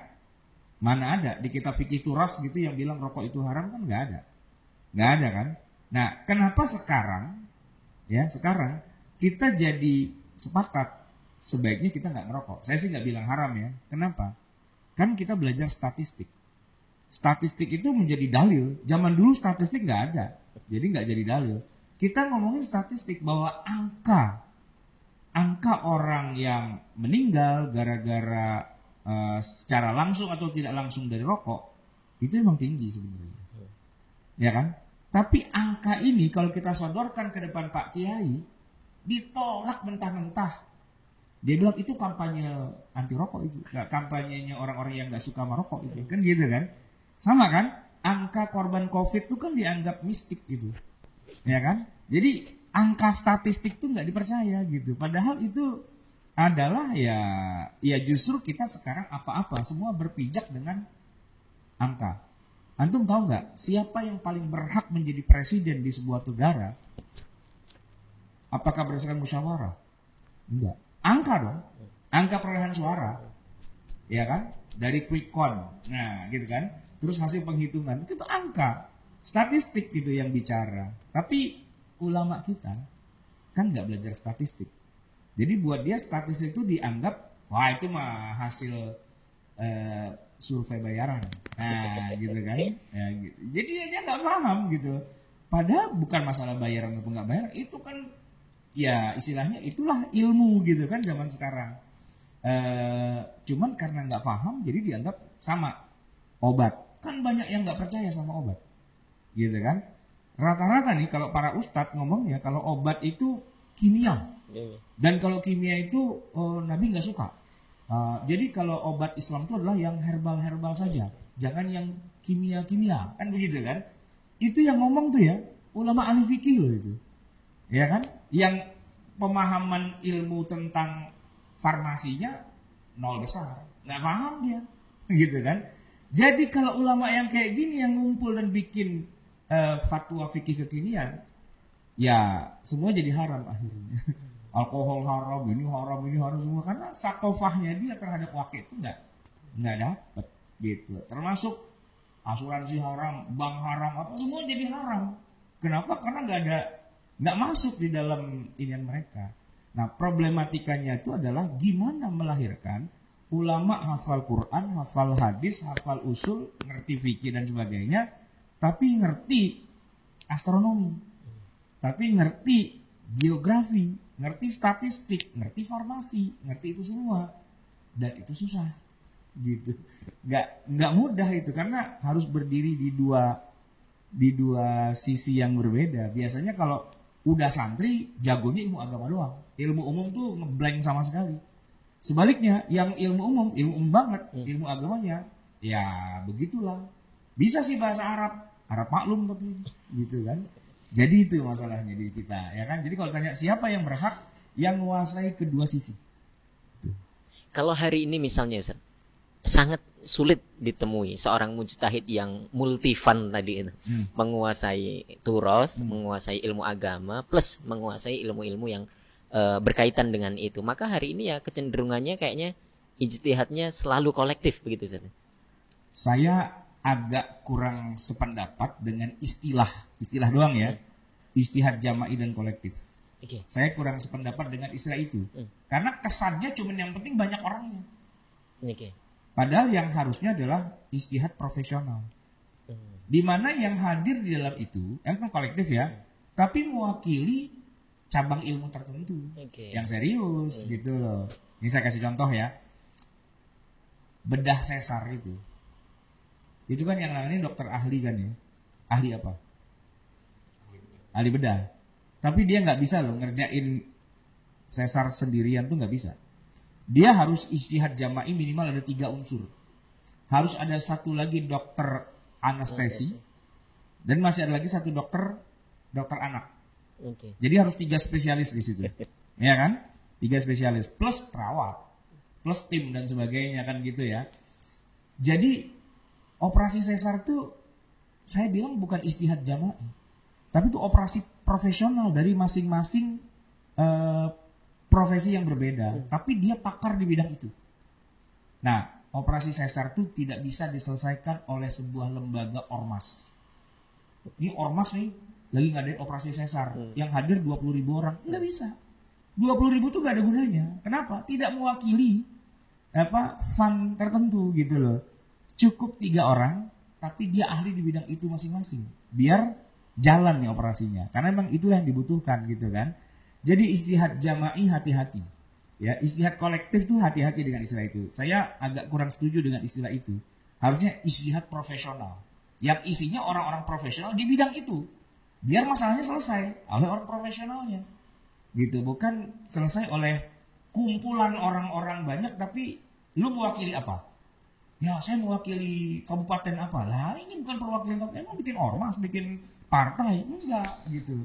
Mewakili sebuah skill tertentu. Itu yang jadi problemnya itu di situ.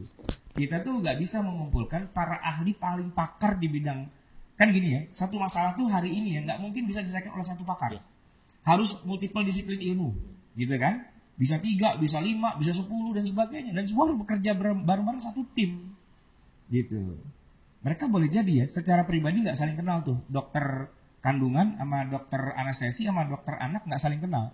Tapi masing-masing sudah belajar itu semua, sudah ada SOP. Jadi bagiannya dia, selesai dan nggak ribut, gitu kan? Di bidang fikih itu yang kita nggak punya. Baik Ustaz, menarik. Ijtihad profesional, Nah. gitu ya. Barangkali ini pertanyaan terakhir dari saya sebelum saya lempar nanti ke jamaah ke Ustaz Wahab dulu, Ustaz Wahab. Kembali ke tema tadi Ustaz. Kita sudah banyak sekali diskusi dan ilmu yang atau minimal insight baru hari ini.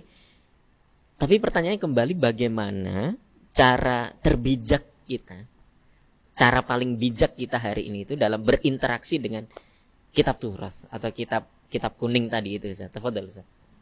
Ya, kitab kuning kita hargai sebagai warisan para ulama zaman dulu, dan itu sebagai pondasi keilmuan Islam yang tidak bisa kita buang mentah-mentah gitu ya. Jadi ada sebagian kalangan yang memang udah ngapain kita kembali atau ngapain kita baca kitab fikih, itu kan hasil pemikiran ulama manusia, mending kita langsung kembali ke Quran dan hadis. Nah itu juga terlalu ekstrim gitu ya. Artinya menolak kitab Turas sama sekali karena dianggap itu sebagai produk pemikiran para ulama.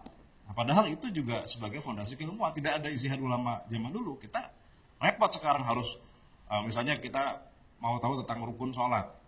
Ya gimana caranya harus menyeleksi sekian ribu hadis, kemudian sampai kesimpulan ada 13 rukun sholat. Itu kan jasanya Imam Syafi'i dan seterusnya gitu ya. Kita nggak bisa menampik itu. Jadi dalam hal yang sifatnya sudah selesai zaman dulu dan sampai kiamat juga tidak akan berubah, ya kita misalnya dalam tadi fikih sholat gitu ya, ya mendingan kita belajar langsung ke Imam Syafi'i kitabnya daripada ke Ustaz. Misalnya kita zaman sekarang misalnya gitu ya, dalam bab itu yang memang sudah tetap sawabit tadi sampai kiamat tidak berubah. Tapi yang kita kemudian tadi catat itu ya, kita garis bawahi adalah hal-hal yang sifatnya memang teknis yang mungkin berubah dari masa ke masa. Itu yang mungkin kita perlu PR kita semuanya untuk kemudian mencari kitab yang memang muasir yang mencakup masalah-masalah kekinian itu sebetulnya. Jadi tidak membuang mentah-mentah udah bakal kitab kuning gitu ya, nggak gitu kan. Kita pelajari, kita tabarukan dengan ulamanya, tapi kita juga tidak mencukupkan dengan itu. Artinya kita juga pelajari. Karena dalam prakteknya saya sendiri mengalami, kan di tugas Sarwat tiap malam saya malam minggu itu kan ada sekolah fikih live. Judul saya fikih muamalah. Muamalah kalau bahas fikih kontemporer saya nggak bisa merujuk ke misalnya kitab apa, misalnya Fathul Qorib, nggak bisa gitu ya. Bahas tentang misalnya kemarin itu dropshipping misalnya gitu ya. Bingung saya kalau harus baca kitab Fathul Qorib, nggak ada gitu ya. Dropshipping perspektif Fathul Qorib ini. Iya, nggak ada lah gitu. Bahasanya juga bingung. Diarabkannya apa gitu kan susah juga. Gitu. Makanya mau nggak mau ya baca misalnya sekarang paling mudah itu cari PDF disertasi ngebahas itu. udah tapi kan itu tidak terpublikasikan kan, itu hanya kalangan tertentu yang bisa mengakses gitu kan. Misalnya jurnal ilmiah itu kan kalangan tertentu aja yang bisa mengakses gitu kan. Nah itu yang belum ada, yang kitab populer yang kemudian dikaji banyak orang tapi ini modern banget gitu. Itu yang belum ada mungkin ya. Ada nanti beliau ini lagi nulis. Nah, maksudnya. Kan sudah berapa semester sekarang? Sudah 4. Udah 4 semester kan? 4 kali 16 berarti udah 64 ya? 64 bab itu udah tebalnya udah berapa? 800 halaman ya? Mudah-mudahan. 2 jilid lah ya. 2 jilid. 2 jilid atau 4 jilid. Ya ini harusnya begini kan? Harus dibahas dan nanti sambil jalan ya akan ada terus kritik, tambahan, masukan apa segala macam. Emang itu harus dibahas karena itu kalau cuman sekedar kita cuman grundel doang nggak ada artinya. Ditulis aja, dibahas, digelar, lalu orang semua ngasih masukan dan sebagainya, terbitlah kitab fikih muamalat kontemporer karya Dr. Abdul Wahab. Itu cuma menukil saja sebetulnya, menukil fatwa orang lain gitu maksudnya. Jadi istilahnya kumpulan kompilasi fatwa muamalah kontemporer. Baik Ustaz. kitab kuning, kitab Turath, kitab klasik tidak kemudian kita buang begitu saja, kita tetap pegang itu sebagai sebuah pondasi. Adapun yang perlu disesuaikan ya kita sesuaikan hari ini. Sebagaimana ada sebuah kalimat yang bagus sekali, al-muhafadzatu 'alal qadimi saleh wal akhdhu bil jadidil aslah.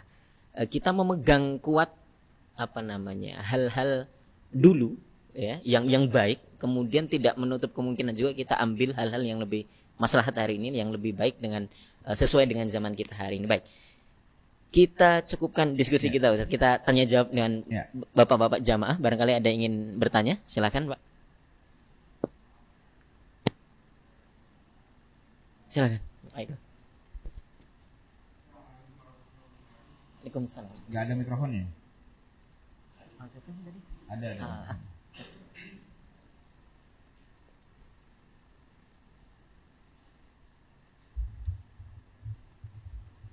Silakan.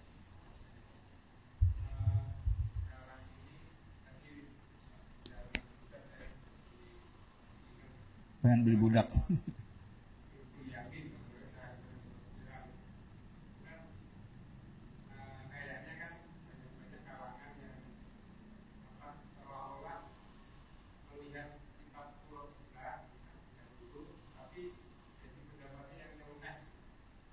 Misalnya disertasi Milku Yamin.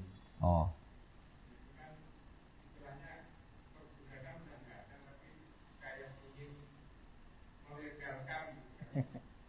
Hubungan di luar nikah.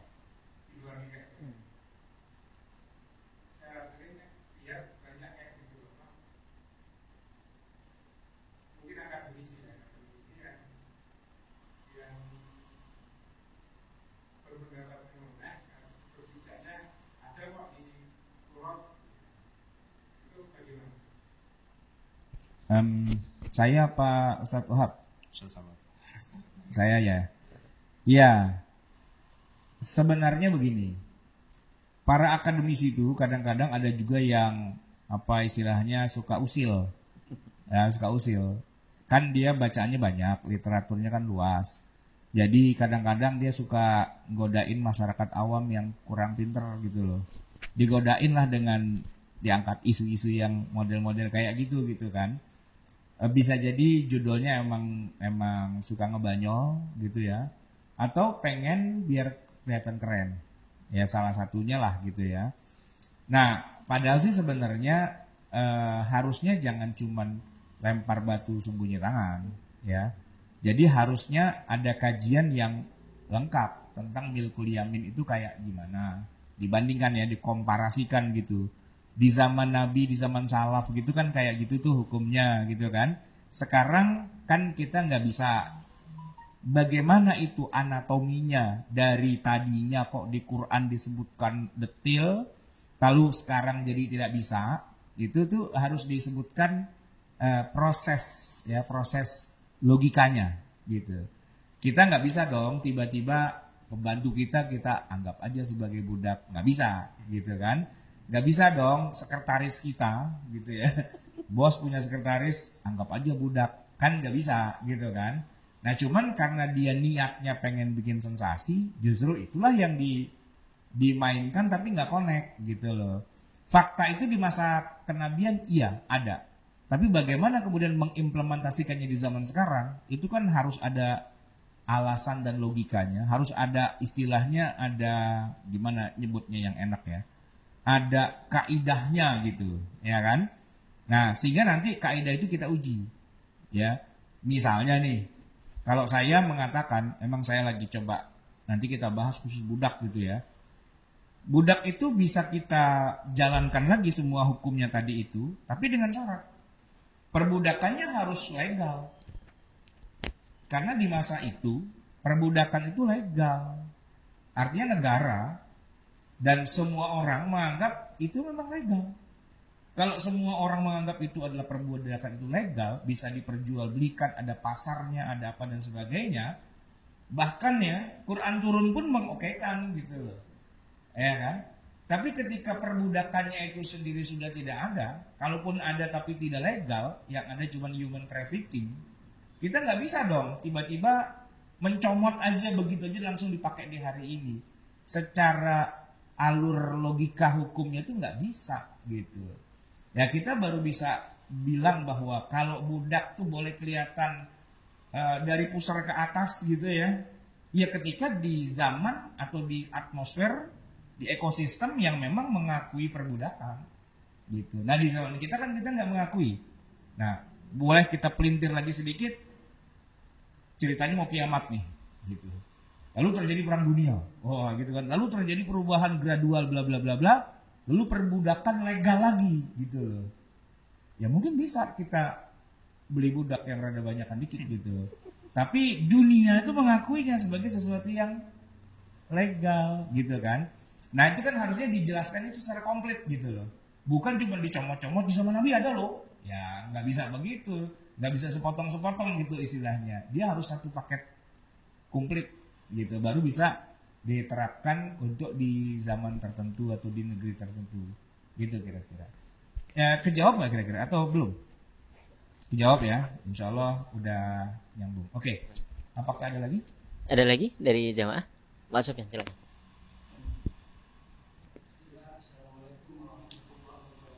Waalaikumsalam.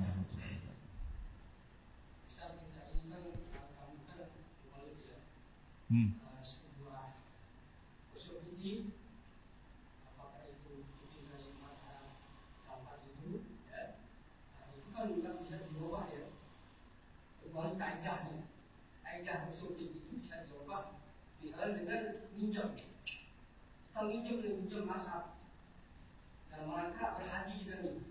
Kita berhaji, ya. Kita berhaji kita pinjam nih dari mazhab ke misalnya kembali. Nah, itu gimana konsekuensinya Ustaz? Itu pertanyaan saya. Iya. Pemahaman masalah ilmu, itu apakah harus yang utama itu apakah harus dihafal atau dipahami? Nah ini gimana kalau ukurnya? Ya?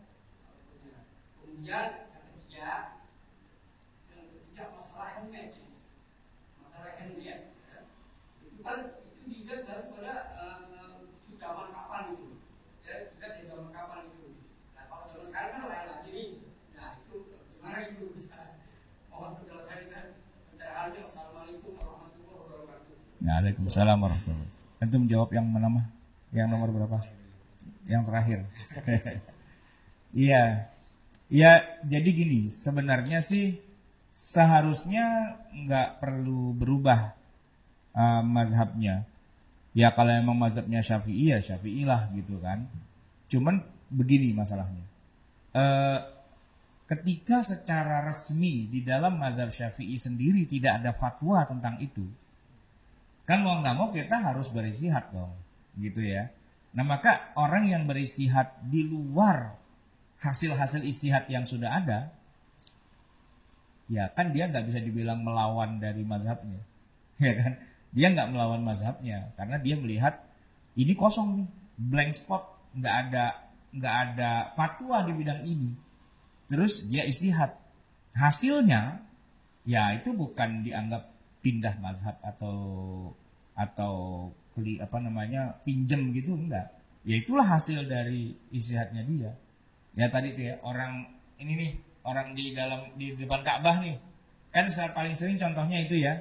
Suami istri gandengan tangan, batal gitu kan. Kebanyakan kan orang udah kalau gitu kita pinjam mazhab Hanafi aja deh. Yang bilang kagak batal gitu ya. Itu yang banyak orang lakukan tuh seperti itu. Kalau saya sih melihatnya enggak begitu. Ya kita tetap pakai mazhab Syafi'i, enggak harus pindah ke mazhab Hanafi juga. Kenapa saya bilang tetap pakai mazhab Syafi'i dan tidak ke Hanafi? Pertama kita memang enggak pernah belajar mazhab Hanafinya. Yakin di dalam mazhab Hanafi itu sentuhan kulit kagak batal? Tahu dari mana? Emang pernah belajar? Kan cuma katanya doang, belum tentu benar juga loh, ya kan? Nah, kenapa nggak pakai mazhab Syafi'i saja? Tapi babnya bab yang berbeda, yaitu bab darurat. Darurat, ya kan? Orang kalau dalam keadaan darurat, jangankan yang sentuhan kulit batal apa enggak, makan babi aja boleh. Makan babi boleh. Dan Quran menyebutkan famanidturra, ghairu baghin wala 'adin fala itsma 'alaih. Gitu kan? Itu ngomongin makan babi loh, ya kan? Apalagi cuma sentuhan kulit suami istri. Kalau emang udah nggak mungkin lagi, apa boleh buat? Contoh nih, saya kasih contoh dari mazhab Syafi'i. Kalau ada orang dipenjara di dalam septic tank, sholat nggak dia 5 waktu? Ustaz Wahab. Secara mazhab Syafi'i itu sholat nggak? Secara mazhab Syafi'i, sholat kan? Kenapa? Kan nggak memenuhi syarat sahnya, kan dia najis. Ya jawabannya kan darurat kan? Setidak-tidaknya dia as-sholatu li hurmatil waqti. Ntar kalau dia udah keluar, dia bolehlah dia qadha gitu kan? Gitu kan? Tapi kalau pakai mazhab Maliki kan enggak. Mazhab Maliki ya, kalau kita pindah nih ya, adamu at-tahurain, tidak ada air, tidak ada tanah, nggak bisa wudhu dan nggak bisa tayamum. Apa dalam pandangan mereka? Kewajiban sholat gugur. Hati-hati, main pindah-pindah ke mazhab yang lain, beda itu. Kita pakai mazhab Syafi'i saja. Dan ada bab-bab yang menurut saya kita mendingan masuk ke bab darurat ketimbang ujuk-ujuk pindah ke mazhab yang lain. Di mazhab yang lain tuh istilahnya hukumnya belum tentu sama. Jadi kira-kira kayak gini.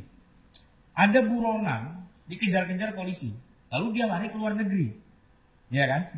Ingin menyelamatkan diri dari polisi Indonesia. Dia lari ke Singapura. Begitu sampai Singapura, dia ditangkap sama polisi Singapura. Bukan karena ada kerjasama ekstradisi, bukan. Karena dia buang sampah sembarangan di sana. Karena dia nggak tahu di Singapura itu peraturannya lebih parah, gitu kan? Jadi nggak semudah itu pindah ke negara lain demi menghindari aturan-aturan yang ada di negara kita. Belum tentu pas gitu. Nah, saya sih memandangnya begitu. Tapi orang banyak yang cari mudahnya, pinjam aja mazhab yang lain. Seingat saya sih, mazhab yang lain tuh nggak bisa dipinjam, gitu loh. Nggak mudah juga, gitu. Kalau menurut saya kita harus carikan apa tadi istilahnya ikhtiarat. Kalau saya bilang bukan ikhtiarat, ya kita pakai mazhab kita, tapi kita ketemu bab darurat. Itu lebih original karena kita memang ahli di sini. Ibarat kata, Anda punya masalah hukum di Indonesia, jangan lari ke luar negeri, tetap di Indonesia, hadapi hukum Indonesia, sewa aja lawyer yang lebih pintar, ya kan? Nggak bisa lolos di pengadilan negeri, naik banding pengadilan tinggi, nggak bisa juga kasasi ke MA, nggak bisa juga, kan masih ada gerasi dari presiden, ya nggak? Kan harusnya begitu kan? Hadapi aja kenyataannya, bukan Anda lari ke negara lain. Itu di sana malah Anda ditangkap, malah hukum gantung, bisa jadi kan repot itu urusannya. Itu kalau menurut pendapat saya. Jadi bukan pindah mazhab sebenarnya. Tapi mungkin beda ya orang cara memahaminya ya. Ya saya melihatnya kayak gitu sih. Mendingan kita bermain di negeri kita sendiri yang sudah kita kuasai ketimbang kita bermain di negeri orang yang kita nggak tahu peraturannya kayak gimana. Oke. Terus tadi yang kedua ya, tentang mana yang lebih afdol, kita hafal atau kita paham gitu ya. Ya sebenarnya kalau bisa dua-duanya tentu lebih afdol gitu ya, bisa hafal, bisa paham. Cuma kalau kita zaman sekarang ini, apalagi usia saya, usia Wildan gitu kan, kalau suruh ngafalin Alfiyah kayaknya pusing juga gitu ya. Jadi dengan waktu terbatas, ilmu terbatas ya, makanya dalam syarat ijtihad saja, itu seorang mujtahid itu tidak disyaratkan harus hafal Quran gitu ya. Tapi harus yang penting dia paham atau tahu mawadi gitu ya, tahu tempat-tempat yang hukum ini di ayat mana dia tahu gitu. Walaupun dia nggak hafal seluruh Quran 30 juz itu nggak hafal. Nah, tapi yang penting dia paham gitu ya. Jadi sebetulnya kita sekarang itu lebih penting untuk memahami. Ya, makanya ada satu riwayat Ibnu Wahab itu seorang ahli hadis di zaman dulu. Itu dia mengatakan begini, laula Malik wal Lais la halaktu. Kuntu azunnu anna kulla maja minan nabi yu'malu bihi. Jadi Ibnu Wahab itu seorang penghafal hadis, beliau muhaddis, ahli hadis, hafal banyak hadis. Tapi beliau merasa jadi bodoh ketika ketemu Imam Malik dan Imam Lais. Imam ahli fikih dua-duanya. Kenapa? Karena dulu ketika beliau belum ketemu dengan ahli fikih, Imam Malik, Imam Lais, beliau menyangka bahwa apa yang dihafalkannya itu, hadis-hadis sahih itu, wajib diamalkan semua. Ternyata setelah ketemu pemahamannya dari ulama ahli fikih, ternyata baru tahu. Ya. Kalau saya nggak ketemu Imam Malik, saya pasti akan celaka, kata Ibnu Wahab. Gitu ya. Jadi ini pemahaman buktinya lebih penting daripada sekedar menghafal. Karena bisa jadi cuma menghafal doang, ya terus apa yang bisa kita amalkan dari hafalan kita, itu yang lebih penting sebetulnya ketimbang menghafal. Itu mungkin jawaban yang kedua. Yang ketiga terkait ini handmade, maksudnya handmade ya. Ini mungkin terkait dengan perkembangan fenomena ya zaman dulu tadi, bahwa yang handmade itu dulu memang kebanyakan barang itu diciptakan atau dibuat secara handmade, kayak tadi misalnya pedang gitu ya, perabotan, sehingga dalam bab fikih itu berpengaruh. Nah, ada satu pembahasan dalam bab fikih itu disebut dengan ada istilah kimi, ada istilah misli. Apa itu kimi, apa itu misli? Misli itu artinya barang yang diproduksi massal biasanya, yang antara satu dengan yang lainnya sama persis.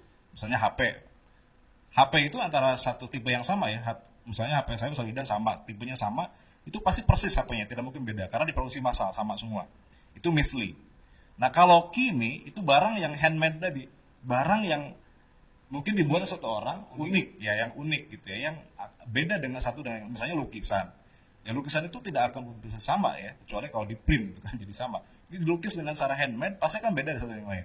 Nah, ini nanti ada pengaruh dalam bab fikih. Misalnya tadi ketika kita beli barang yang handmade itu dan kita belum melihat barangnya, dalam mazhab Syafi'i itu haram, tidak boleh kita beli barang yang handmade tapi kita belum melihat barangnya ya. Karena kita nggak bisa memastikan dengan misalnya spek yang diberikan, boleh jadi mungkin beda gitu ya. Tapi kalau barangnya yang misli tadi, yang sama semua, itu kan sudah ada spek yang jelas ya, kita tinggal bergantung pada spek itu, pasti barangnya akan sama persis dengan speknya. Jadi itu kita boleh melihat atau beli dengan cara kita nggak lihat langsung barangnya, tapi kita berdasarkan penjelasan tentang sifat-sifat barangnya, ciri-ciri barangnya gitu ya. Nah, tapi sekarang barang handmade itu apakah tidak boleh kita beli secara online misalnya gitu ya, dengan melihat fotonya atau videonya yang itu persis sama dengan realnya, dengan aslinya.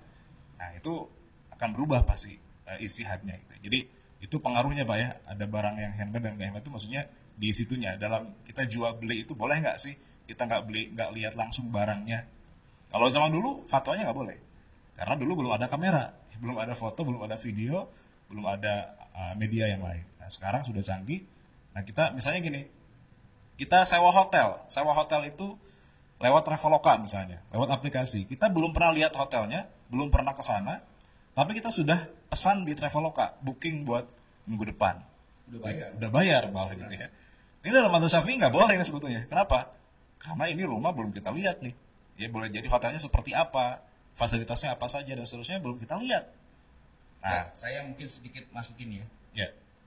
Ungkapannya bukan menurut mazhab Syafi'i tidak boleh. Menurut sebagian Syafi'i ya. Bukan. Menurut yang difahami dari kitab itu. Ya. Gitu loh. Karena Al-Imam Asy-Syafi'i tidak hidup di zaman kita. Ya. Bagaimana mungkin kita mengatakan bahwa kata mazhab Syafi'i nggak boleh? Kan fakta kayak gininya itu tidak ada di masa itu. Ya. Nah, gitu loh. Yang kita adili itu adalah Masa sekarang. Istihadnya orang sekarang yang baca kitab itu dan dia kaitkan dengan logika dia. Berarti ini kalau pakai mazhab Syafi'i jadi nggak boleh nih. Oh enggak. Itu pemahaman Anda terhadap kitab itu, ya kan, dengan realitas sekarang. Jangan bilang itu mazhab Syafi'i. Kalau memang dibilang nggak boleh, mana ibarah dari ulama Syafi'i yang mengatakan pesan hotel pakai Traveloka tidak boleh? Mana ibarahnya? Traveloka Kan nggak ada. Iya. Terus Anda bilang tidak boleh, kata Mas Syafi'i, yang bilang tidak boleh itu Anda. Karena pemahaman Anda terhadap teks kitab itu kayak gitu. Bukan mazhab Syafi'i ini yang bilang tidak boleh. Anda yang menyimpulkan kayak gitu. Kesimpulan Anda gitu. Ketika membaca teks kitab itu. Ya kan? Tapi kesimpulan itu jangan dibilang menurut mazhab Syafi'i tidak boleh. Nah, itu yang harus saya koreksi. Nggak boleh ngomong begitu. Kalau bilang menurut mazhab Syafi'i, saya tanya ibarahnya mana? Nggak ada kan? Kalau nggak ada ibarah, kenapa dibilang itu mazhab Syafi'i? Nggak bisa dong. Nggak adil. Kita menzolimi mazhab Syafi'i dalam hal ini. Dan banyak orang sotoy dalam hal itu. Ya. Yang difahami dari teks Syafi'i, saya koreksi berarti. Yang difahami dari teks Syafi'i memang sesuatu barang yang tidak dilihat langsung itu kan tidak boleh, tidak sah. Nah, Tapi sekarang dengan ada andaikan misalnya Imam Syafi'i hidup di zaman sekarang, Bisa jadi. mungkin fatwanya berubah. Boleh jadi membolehkan malah karena belum kebayang. Dia pakai dong. Iya. Dulu belum kebayang ada kamera seperti sekarang. Belum kebayang orang bisa beli online. Belum kebayang orang bisa lewat Traveloka kita bisa lihat kamarnya, kita bisa lihat apa namanya ya fasilitas yang ada dan seterusnya gitu ya. Jadi nah ini yang kemudian bisa Berapa jaraknya dari kaul kodim ke kaul jadi? Berapa jarak waktu?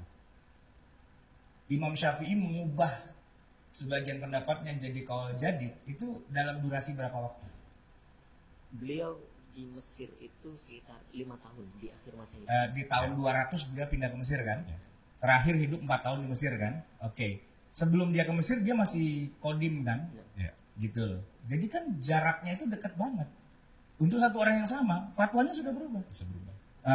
Kalau kita mikir sekarang dengan multiple universe Imam Syafi'i ke sini lewat pengantar Dr. Strange gitu ya.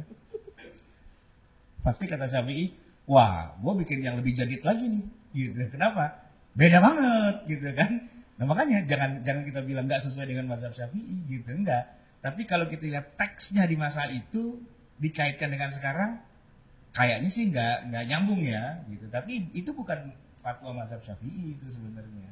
Maksudnya ya kita nggak bisa mengklaim bahwa seorang santri membaca kitab zaman dulu lalu dia berkesimpulan, tapi kesimpulannya dia bilang ini mazhab Syafi'i. Bukan, itu pemahaman ente atas mazhab Syafi'i. Imam Syafi'i sendiri nggak pernah ngomong kayak gitu. Nggak ada ulama Syafi'i yang bilang begitu secara ibarahnya kan nggak ada, gitu kan. Dan seandainya itu semua jajaran ulama itu hidup lagi reunian hari ini, ada An-Nawawi, ada Zakaria Al-Ansori gitu kan, ada Imam Haramain, ada Al-Ghazali ngumpul hari ini dan pada jajalin beli pesan hotel pakai Traveloka. Terus kita tanya, gimana hukumnya? Cakep nih. Bisa jadi begitu kan? Bisa jadi boleh loh. Iya, jangan suuzon dulu sama mereka. Mereka tuh orang yang ya'ishu asrahu, hidup di zamannya. Ya kalau dia hidup zaman kita sekarang dia akan pasti berubah gitu ya. Oke. Cukup, Ustaz. Saya kira terakhir barangkali Ustaz ya. Biar adil nih saya bacakan dari pertanyaan online. Ini banyak yang menulis pertanyaan, tapi ya harus saya pilih salah satu saja. Dari Pak Taufikur Rahman Zaini. Ini saya kira relevan dengan tema kita malam ini. Assalamualaikum Ustadz. Menurut Ustadz terhadap apa yang kita bahas malam ini, bagaimana cara mengkolaborasikan antara kitab-kitab klasik dengan kitab modern sehingga dunia pesantren itu menjadi lebih kekinian tetapi tidak meninggalkan referensi-referensi kitab-kitab klasik. Ah itu dia, itu PR besar itu. Rada susah-susah gampang, tapi juga gampang-gampang susah. Iya kan? Karena syaratnya dua tadi. Ya kan? Paham kitab klasik, paham juga realitas kekinian. Dan cari orang yang modelnya kayak gitu tuh nggak gampang. Ya, saya bilang nggak gampang karena saya sendiri nggak bisa.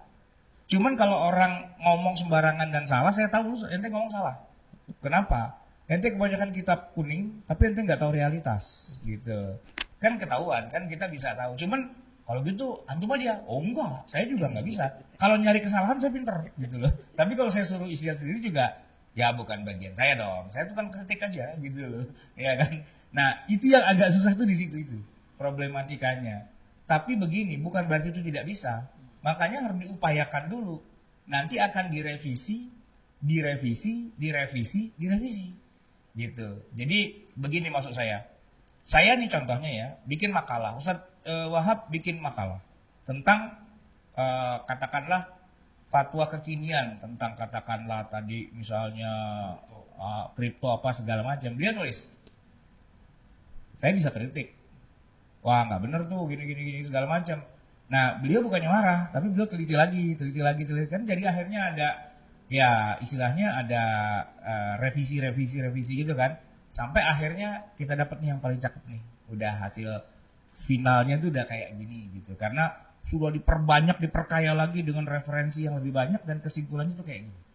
Gitu. Nah itu emang harus berani melakukan apa istilahnya uji coba gitu. Walaupun belum ya istilahnya kita belum viralkan ke seluruh pesantren itu belum gitu. Karena kan juga pesantren juga mikir, lu udah bener apa belum bikin kitab kayak gitu kan.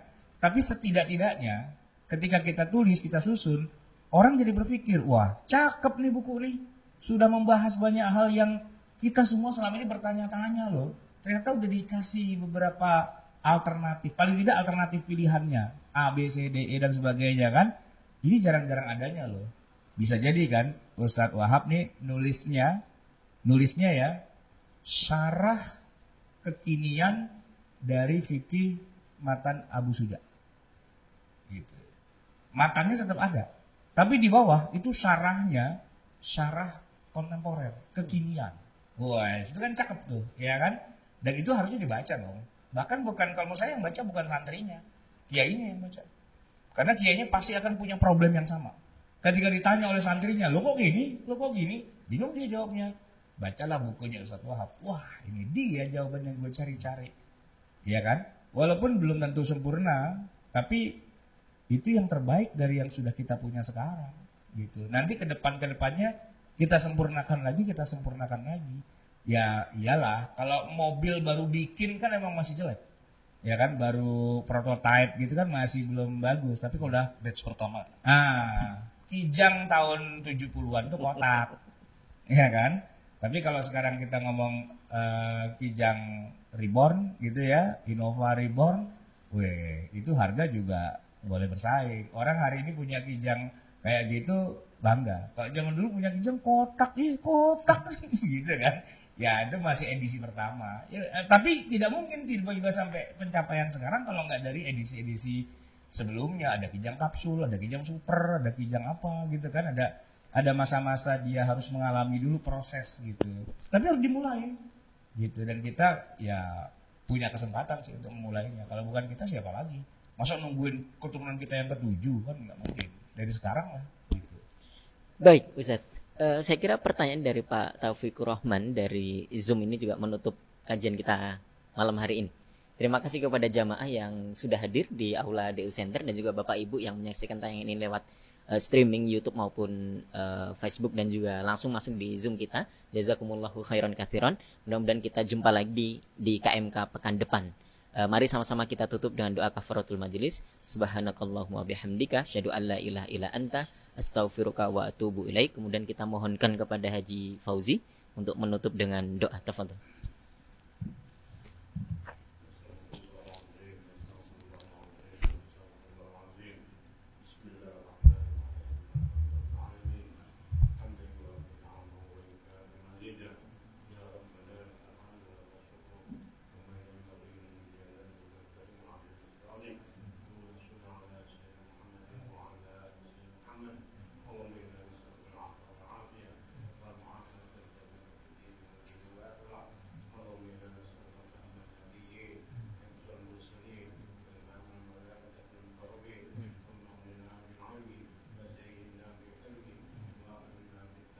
Amin.